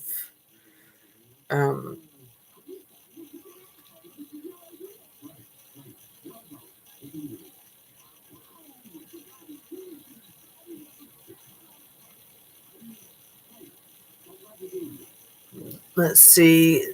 Backflip. That's what I want to show you. Backflip in the coffee shop. Because if you haven't seen it yet, you need to.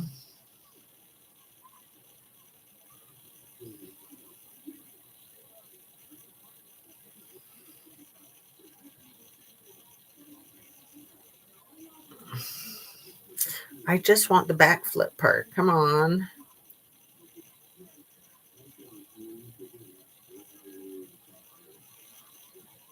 I don't know that I'm going to be able to find it this way because it's too new. It just came out yesterday. Oh, this might be it.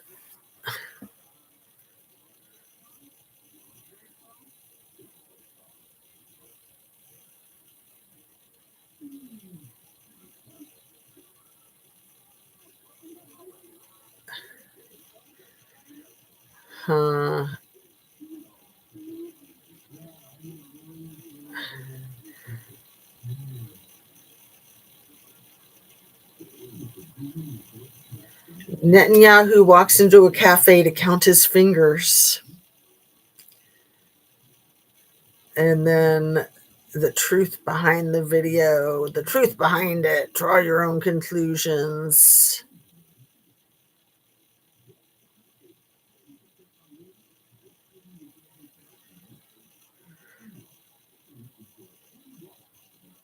I bet this is it.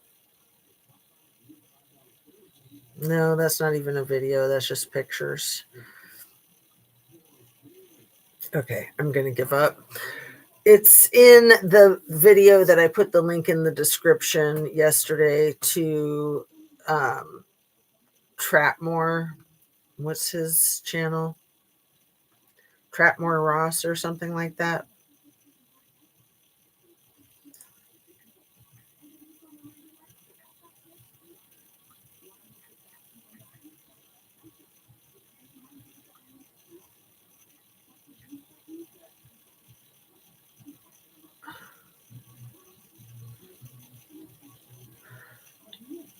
So he's got a channel called Trap Lore Ross, and then he's got his other channel. I think it's called Trapmore Ross. But how am I going to find it?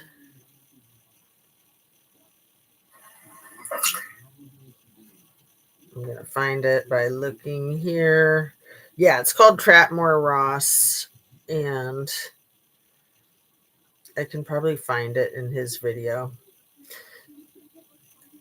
And then his video is like 20 minutes long, and he just he goes over the one that I told you guys about with Keith Edwards. And yeah, I think it's right here. I think I found it. Let's see.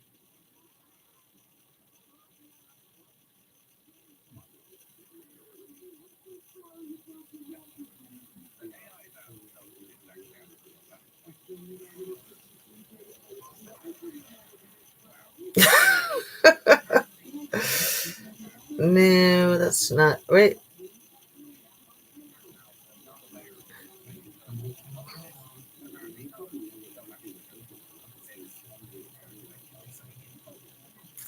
I know I'm having all this dead air time. So I might just have to give up. Come on.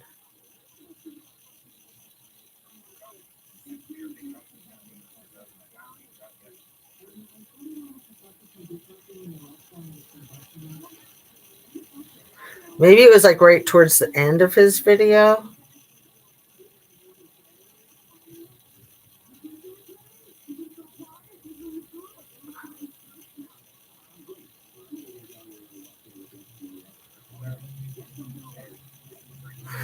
What say you? Did you see Mike Johnson's face when Little T told everyone about the senator who's passing away? Yeah, that was effing crazy, wasn't it? Yeah, I got to rewatch this whole Trapmore Ross video about it, and then I'll find that one little part with the backflip, because the backflip is the greatest, and I missed a bunch of the video anyway. I only caught parts of it. And maybe I'm misremembering. Maybe it wasn't in his video. Wait, did I find it? לצה"ל, למוסד, אנחנו עושים דברים שאני לא יכול לשתף ברגע זה, אבל עושים דברים מכים באיראן חזק מאוד גם ביום הזה, גם... So some people are saying they think that this video looks even more fake than the one with Six Fingers. Now, there were a lot of things that people were scrutinizing, particularly the coffee. Come on, Trapmore. I just want to see the part with the backflip. That's all I want to see. Yeah, the coffee cup is interesting, but the backflip is the best part.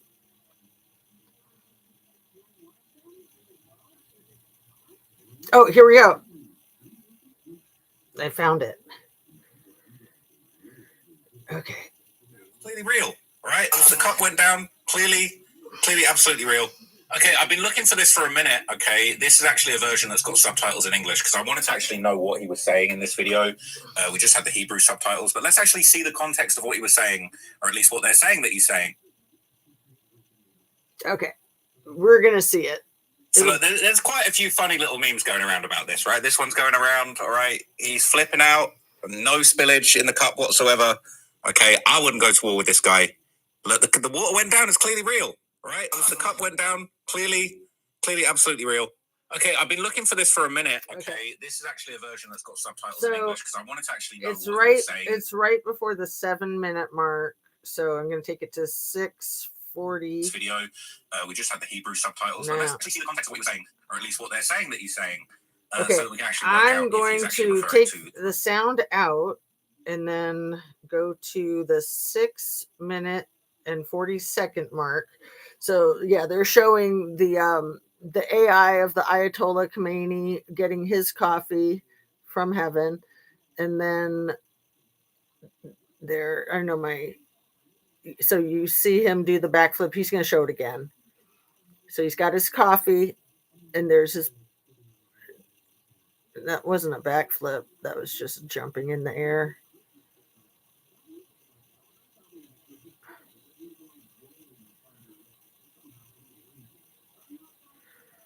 Okay, do I have to give up? You know how I am. I can't give up. I'm like the not giving up type. Okay, so it goes from Ayatollah Khomeini. There he is. And he does a backflip, and he jumps up on the counter, and then when he's jumping off the counter is when he does the backflip. There you go. Jumping up. Got it. Okay. That's why I had trouble finding it, because I thought he did the backflip when he was jumping up onto the counter. So he just jumps up onto the counter. So if you're interested in watching that more, it's so funny. It's linked up in my video description from yesterday, the Trapmore Ross video, and it's at about the 6-minute 50-second mark where he's showing the video of BB proving that he's real with his backflip in the coffee shop and the coffee that doesn't spill. Okay, there we go. So we haven't talked about Kylie Rodney. We need to do that before we wrap it up. I know, right? He had a panic attack right then and there. Well, it was so effed up when Donnie said that about the man that is, he's not expected to live past June. But the reason Donnie even brought it up is because he's flipped out, because that's another Republican seat lost, and then that's going to flip the House. So he doesn't care about the man's health. He's like, you're staying on and you're staying alive. So he sent him to his very own doctor and everything. Just play the link in your video from yesterday. Yeah, that's what I did. That's exactly what I did. What's the fireball? What's this fireball? Uh-oh, it's over Ohio, dude. What? Jazz, look at chat and play Billy's link. I'm going to play it. And I can probably do that on my phone so that I can show it. I must light a joint immediately. LOL. So glad to have you all to giggle with, darling ladies. Fireball 3 hours ago. I'm going to see if I can do that on my phone for everybody to see. Where over Ohio? I'll have to look that up. But first, trying this. View channel. View the live. And then I'm going to go to, there's the link. Okay. We just had a fireball fly in over Pennsylvania and Ohio, exploding with a loud boom heard by thousands, seen by many, many people across the United States. And, well, what is a fireball? It is a meteor coming in from space that flashes brighter than the planet Venus, which is the third brightest object. Well, that would be all fine and dandy if there wasn't a war, right? So I'm in southwest Ohio. I almost said Washington. I'm in southwest Ohio. So this was over eastern Ohio. And we'll play a little bit more of this video. Thank you, Billy, for that. Fireball 3 hours ago from real scientists. Lake Erie, 2 miles from there, felt the shaking from sonic boom. Well, and that's by Cleveland. So that's like one of the more heavily populated areas of the state. Cleveland's right on the lake. How come it's not playing? Normally in our sky behind the sun and the moon. And so we typically don't see Venus during the day. It's under very special conditions where you can maybe make out the planet Venus during the day. If you see a meteor during the day, it is a fireball. It is a big event. Now, these can be just a couple inches in diameter. They can be meters across. Of course, they can be even bigger than that. Think Chicxulub and the KT extinction back 66 million years ago, 6 kilometers across, 7 kilometers across. This exploded in the atmosphere with a sonic boom. So it's unlikely that fragments survived, but it was a pretty significant event. We can also see it here picked up on satellite imagery. So we have satellites in space in geostationary orbit that are always looking at specific parts of the globe, and the United States has a GOES east and west. But is this just like propaganda from our government trying to get out ahead of it with this whole like scientific explanation? Because why would this happen when we just happen to be in the middle of an excursion, right? Now we getting fireballs, so we are the UFO. So where are the UFOs to help us? And yeah, it's very curious. Imagine how much Iran and other countries like that would love to throw a fireball into our country. Satellite, and this is the east satellite, and we can see lightning flashes from space, and this is the lightning flash detection imagery here. Well, if the snapshot's taken at the right time, coincidentally for fireball, we see that plasma generated in the atmosphere with our satellites. And so this showed up on our satellite imagery because it's a pretty significant event seen in Pennsylvania, really though over Ohio, as you can see here, really flying in over Cleveland, going down past Akron and more. So this was a significant event. And here we have a fantastic video of this fireball coming in. I'll link all this in the video description. Let's give this a watch. Watch the top of the screen here. We see this come in flying across this camera, and just look at how bright it is, and look at that tail that's produced. It's ionizing the gas of the atmosphere, leaving a vapor trail. This is a pretty significant fireball. We have had some fly over recently. It seems at an elevated clip this month. So we had fireballs fly over Louisiana and wait. So you mean just in the last 3 weeks? Just since we bombed Iran? Pacific Northwest, like Washington and Vancouver, back around the 3rd and 4th of March. We had a few fireball sightings, one notably in Europe around the Netherlands, also northern Germany back on the 8th of March. We had another fireball fly over Pennsylvania and the northeast part of the United States on the 9th of March, around that time frame. Now we have another one flying over the northeast part of the United States. And so we seem to be having more than normal. Again, a fireball specifically is a... Yeah, Billy, they're meeting in the bunker as we chat. Yeah, they've been talking about it a lot. Meteor that shines brighter than the planet Venus. So it really shows up brightly at night. If it's visible during the day, it is a fireball. And they're, common, but maybe not that common. Meteors are flying all the time, but to have a fireball is pretty significant. We are getting them. Perhaps that's related to the fact that we are right now traveling through a zone in space that is... Perhaps it's related to the fact that we're at war. Connected to the passage of an interstellar object back in October, November last year. That is Interstellar Object 3I Atlas. Let's check out the map. Here we have our 3D solar system visualization tool provided by the Skyline. So I'll just play the first half of it and watch the rest of it later. Wow, thank you for bringing that to my attention, Billy. They keep talking about World War III. I knew when the Trumpster fire he kept talking about World War III during the election. If you vote for Kamala, we're going to have World War III. It's like, dude, no one's talking about World War III but you, and you won't stop talking about it every effing day. I knew that was his goal, was to start World War III because he loves chaos and he loves destruction. And he loves threatening, and he loves disasters. He's the master disaster. I read about solar flares a while back. Okay, well, let's just say it's all natural. It's not anything to do with the war.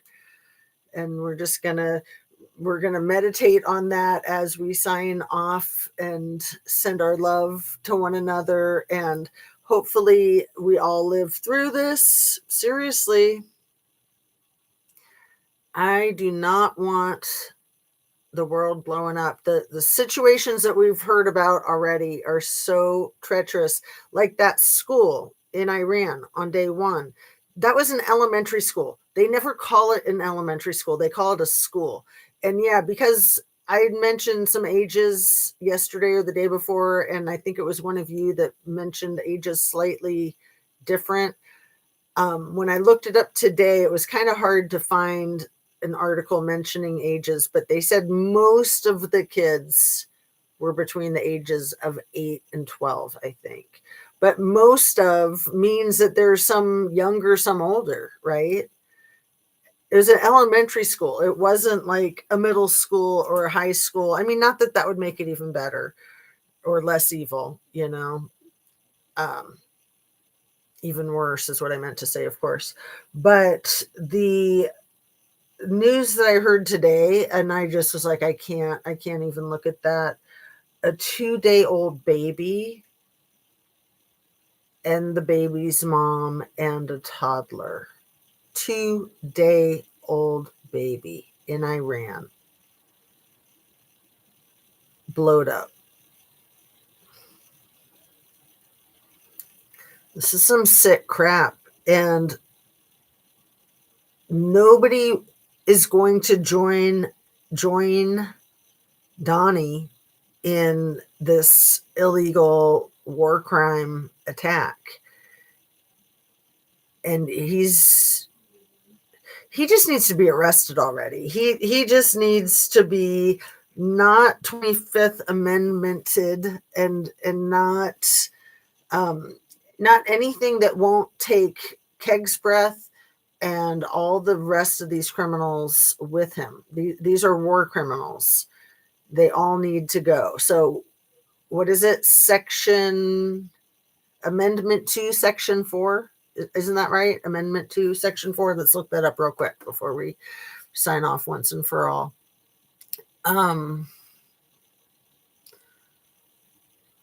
Baal is a storm war god, and a storm war god. Things that make you wonder why we in this war.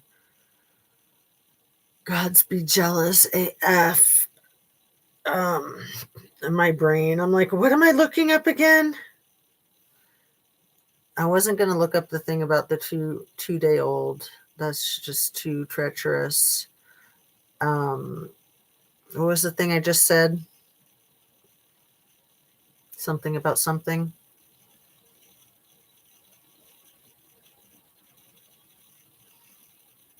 Oh, the 25th Amendment. No, the Second Amendment. Oh, so glad my brain worked. Second Amendment. But that's not right. It's not Second Amendment, Section 4. It's something else. Section 4. Article 2, Section 4. That's what it is. So, Article 2, Section 4. I want to read it just for a little bit of peace of mind here, because I need peace of mind. So, the Section 4 impeachment. The president, vice president, and all civil officers of the United States shall be removed from office on impeachment for and conviction of treason, bribery, or other high crimes and misdemeanors. Article 2, Section 4, Constitution annotated Library of Congress. So I am going to put the link to this in the description.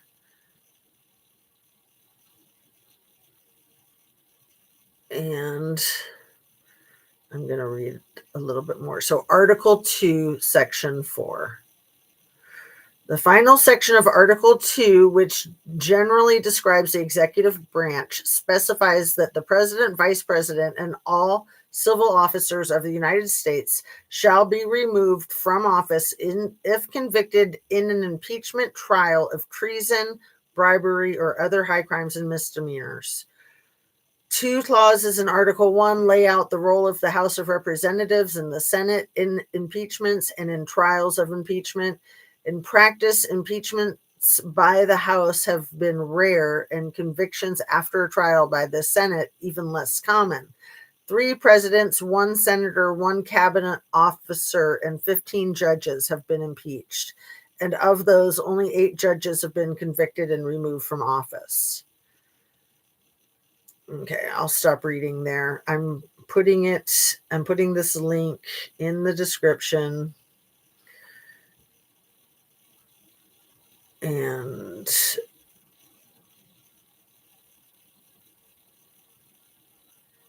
then I'm saying goodbye to my friends. Thanks so much for being here, you guys. Description. And there it is. So that should give us hope, right? I mean, at least a thread of a shadow of some hope. All right, you guys. Peace out. Love to you. Have a good night and see you mañana. Take care. Drink your water. Meditate. Breathe. And eat your protein.